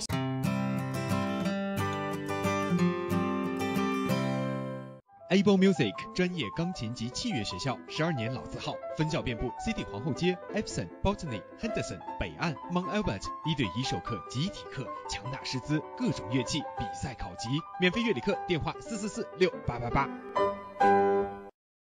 在 Snowberry， 我们正在新西兰创造真正有效的天然护肤品，并已通过黄金标准临床试验证明了这一点。Snowberry 让自然与科学完美融合。奥克兰教育中心成立于2001年，从小学1年级到13年级，课程辅导、教育咨询、升学规划、升医学院、留学美国、英国。优秀是教出来的，孩子成就最好的自己就是优秀。张老师的团队值得您的信赖，电话0962303366，0962303366。你好 ，Lisa, come look. 哇，这不是天空塔旁边新建的综合大楼吗？ Yes, the view is just beautiful. 真的，不但可以看到天空塔，还可以看到整个海岸大桥。You sell them, Lisa. 来吧，如果你想拿到最新的图片、价格表、宣传册，现在就给我电话022-1948-160，022-1948-160。Go, go, go, call Lisa quick. 大成电器为顾客提供物超所值的家用电器，专业品质、亲切服务，让顾客买得放心，用得安心，生活更舒心。欢迎莅临我们奥克兰东区展厅，092173888，2173888。平安旅程，新西兰华人的一站式旅游服务团队，提供特价机票、定制旅游、度假套餐、旅游包车，1周7天，每天12小时，竭诚为您服务。详情咨询，请立即拨打2823939，2823939。GPOS 世博商务20年软件开发经验，拥有数千家客户。GPOS 智能超市管理系统、餐饮系统、移动支付、网络销售。GPOS 世博商务带你进入商业管理的信息时代。电话6388-288，6388-288。这里是新西兰，传说中的长白云之乡，神秘的中土世界，更是当仁不让的人间天堂。这里妥妥成为了旅游达人的打卡圣地，因为天生丽质那是不用说了，后天的努力保护更是不能少啊！面对严峻的生态考验，我们一起在行动。新西兰环保部联手 Panda TV37，共同打造自然生态探秘节目《绿野新踪之 Doc 自然说》，带您深入森林，探索海洋，寻访珍奇，遇见更精彩的新西兰。还等什么？准备好行囊，和我们一起出发喽！周3早上9点半，熊猫电视台 TV37和 FM 90.6以及网络频道同步播出，敬请关注。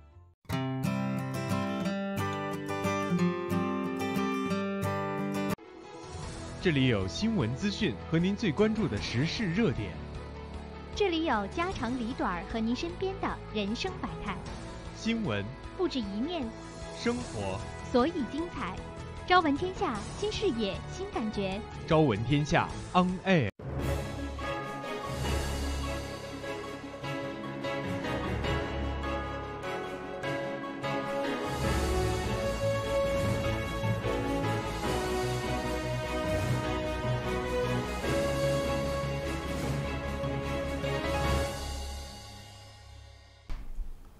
好的，欢迎回来。您现在正在收看和收听的依然是由潘达 TV37以及 FM 90.6正在为您同步直播的《朝闻天下》。那么在今天这一时段的节目当中，我们也是非常荣幸的邀请到了来自乌伦华侨会所的主席开路易先生到节目当中做客。那么其实呢，开路易先生除了他是乌伦华侨会所的这样的一张名片之外，他还有一个非常重要的身份，就是 Chinese Poll-tax Heritage Trust 的主席。其实很多的新移民对这个所谓的 poll-tax， 也就是大家所说的这个人头税，并不了解，所以今天刚好请到了开路易先生，我们就来让他给大家讲一讲这一段历史，好不好？是的。So Mr. Kalui, can you just tell us a little bit history of poll-tax? Because for some new immigrations, they even don't know this tax exists. Well, the first Chinese to come to New Zealand was in 1842, when a person called Apco Hopton, that's the name he seemed to got, was a crew member on a ship, and he jumped ship, right? He deserted. Oh, okay. But he's just the first Chinese here. He basically got settled into the mainstream community and really didn't have much contact with the Chinese. Now, the Chinese started coming to New Zealand after the gold rush in the Centro Otago goldfields. Yes. And when the kind of Europeans and that come and gone, because it was hard work, the Dunedin Chamber of Commerce invited a group of Chinese gold miners from Victoria. Now, Victoria in Australia was much larger goldfields and lasted longer, to fill the place of the miners who'd left to keep the economy moving forward. So the Chinese, being very hard working at that, they came over and they worked the fields. Most famous among them was a man called Choi Su Hoi, who invented the dredge, well-known family still in New Zealand. Right. And so which year is that? Like? Well, it was about 1865. Oh, I see. And then they started coming in between 1867, 1868, sort of thing. Gradually. Was it? Right. So that fields rang out, and there was a minor one over on the west coast. But times in China then were very difficult, you know. There was a very poor feudal system. They had warlords, exploiting everybody. And to earn any money, the men used to come over here to work and keep their wives and children, if they had any, back in China. And send money back. Send money back.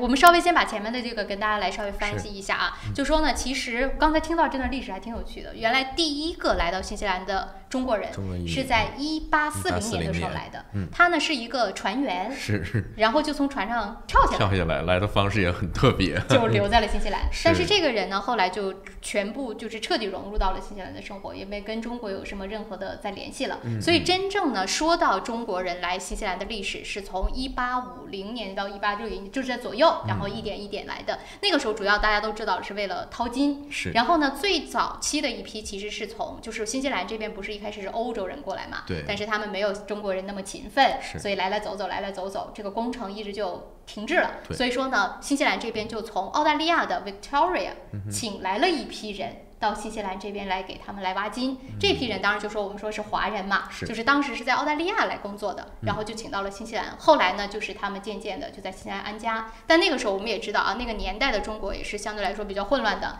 有很多的战争啊，然后比如说压迫呀之类的各种各样的问题，所以很多人呢就来就是花钱来新西兰这边来工作，然后呢把自己的家人和孩子留在中国。然后他们可能会在这边工作的钱再寄回给中国，是用这样的一个方式，这就是早期来新西兰的一个历史啊。对。So we talk about a little bit history. Yeah. Okay. So after the gold ran out, they couldn't find employment among the mainstream New Zealanders because there was too hard work. No, they didn't want the Chinese here. So they moved into ones where they could work for themselves, like market gardening, fruit shops, and laundries. But there was a big push against the Chinese because the numbers were growing and they were working hard, and they wanted to shut them out completely.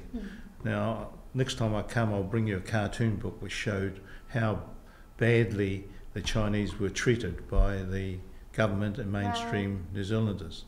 So they imposed this poll tax, started off at £10 in about the mid-1980s. In the mid-1990s, it didn't stop, you know, the small flow of Chinese, so they increased to £100 per person. Yeah. Wow. And that was basically equivalent to about 2/3 what a person could earn in a year. Wow. Now, besides the poll tax, there's other restrictions against Chinese, like, you know, so many persons per ton of cargo, and extra restrictions against women. And a person called Nigel Murphy has written books about this, about the anti-Chinese laws in New Zealand. 这个我真的是没想到啊！那个时候人头税原来一开始是10磅一个人，后来一度涨到说一个人100磅。他说100磅，它相当于什么？当时相当于一个中国的工人在这边2/3一年的工资，就要交这个人头税，可想之高。他说除了这个人头税之外，还有其他的各种各样的限制，对女性的限制等等各个方面的。还有就说有这个作者写书，那个书专门就写当时中国的这些移民在新西兰受到了多大的压迫。是。So those things changed? Only gradually. It was right imposed right throughout the times until 1932. And then they just didn't impose it anymore, but still China could not come in. So it wasn't until the Japanese War when the New Zealand government or New Zealand Chinese Association, they formed that to try and get refugee mothers and children out from China. So about 250 women and 250 children came out under bond of 200 per person pounds, and then another bond. They had to go back to China with any children born subsequently after hostilities ended. But of course, they were given amnesty year by year until 1947 they were granted permanent residence. Right， 所以这个真的是一个非常让大家觉得很意外的。当然，他们到了1930几年的时候是把这个停止了。对。可是呢，后边又开始，就比如说，但是也不让中国人进。然后呢，直到当时的这个我们说二战的时候，跟日本的这个战争，然后呢，就有了一些类似于像难民，但是他们也是交着非常高，像200磅一个人来到的新西兰，是，而且也是不是说得到了很好的这个我们说所谓的待遇，直到1940几年的时候才有了我们所谓的这个 permanent residency， 就是 PR 才真正发放给日本人。So this year is like anniversary. Well, okay, now it was finally repealed on the 15th December 1944. So that's the 75th anniversary of abolition of the poll tax. It's a huge kind of success. But the New Zealand Chinese Association wrote a book about the poll tax and eventually lobbied to many government. But Helen Clark in 2002 gave an apology for the past discriminations, which were really unfair in today's, but legal in those times. 因为时间的关系啊，我相信大家可能还很想听完这个故事，但是我没有时间翻译了，大家可以去看那本书，可以看看那个书，里面介绍的很详细。那么今天也是再次感谢凯路易先生的到来 ，Thank you very much for coming. 好， Yeah, sure.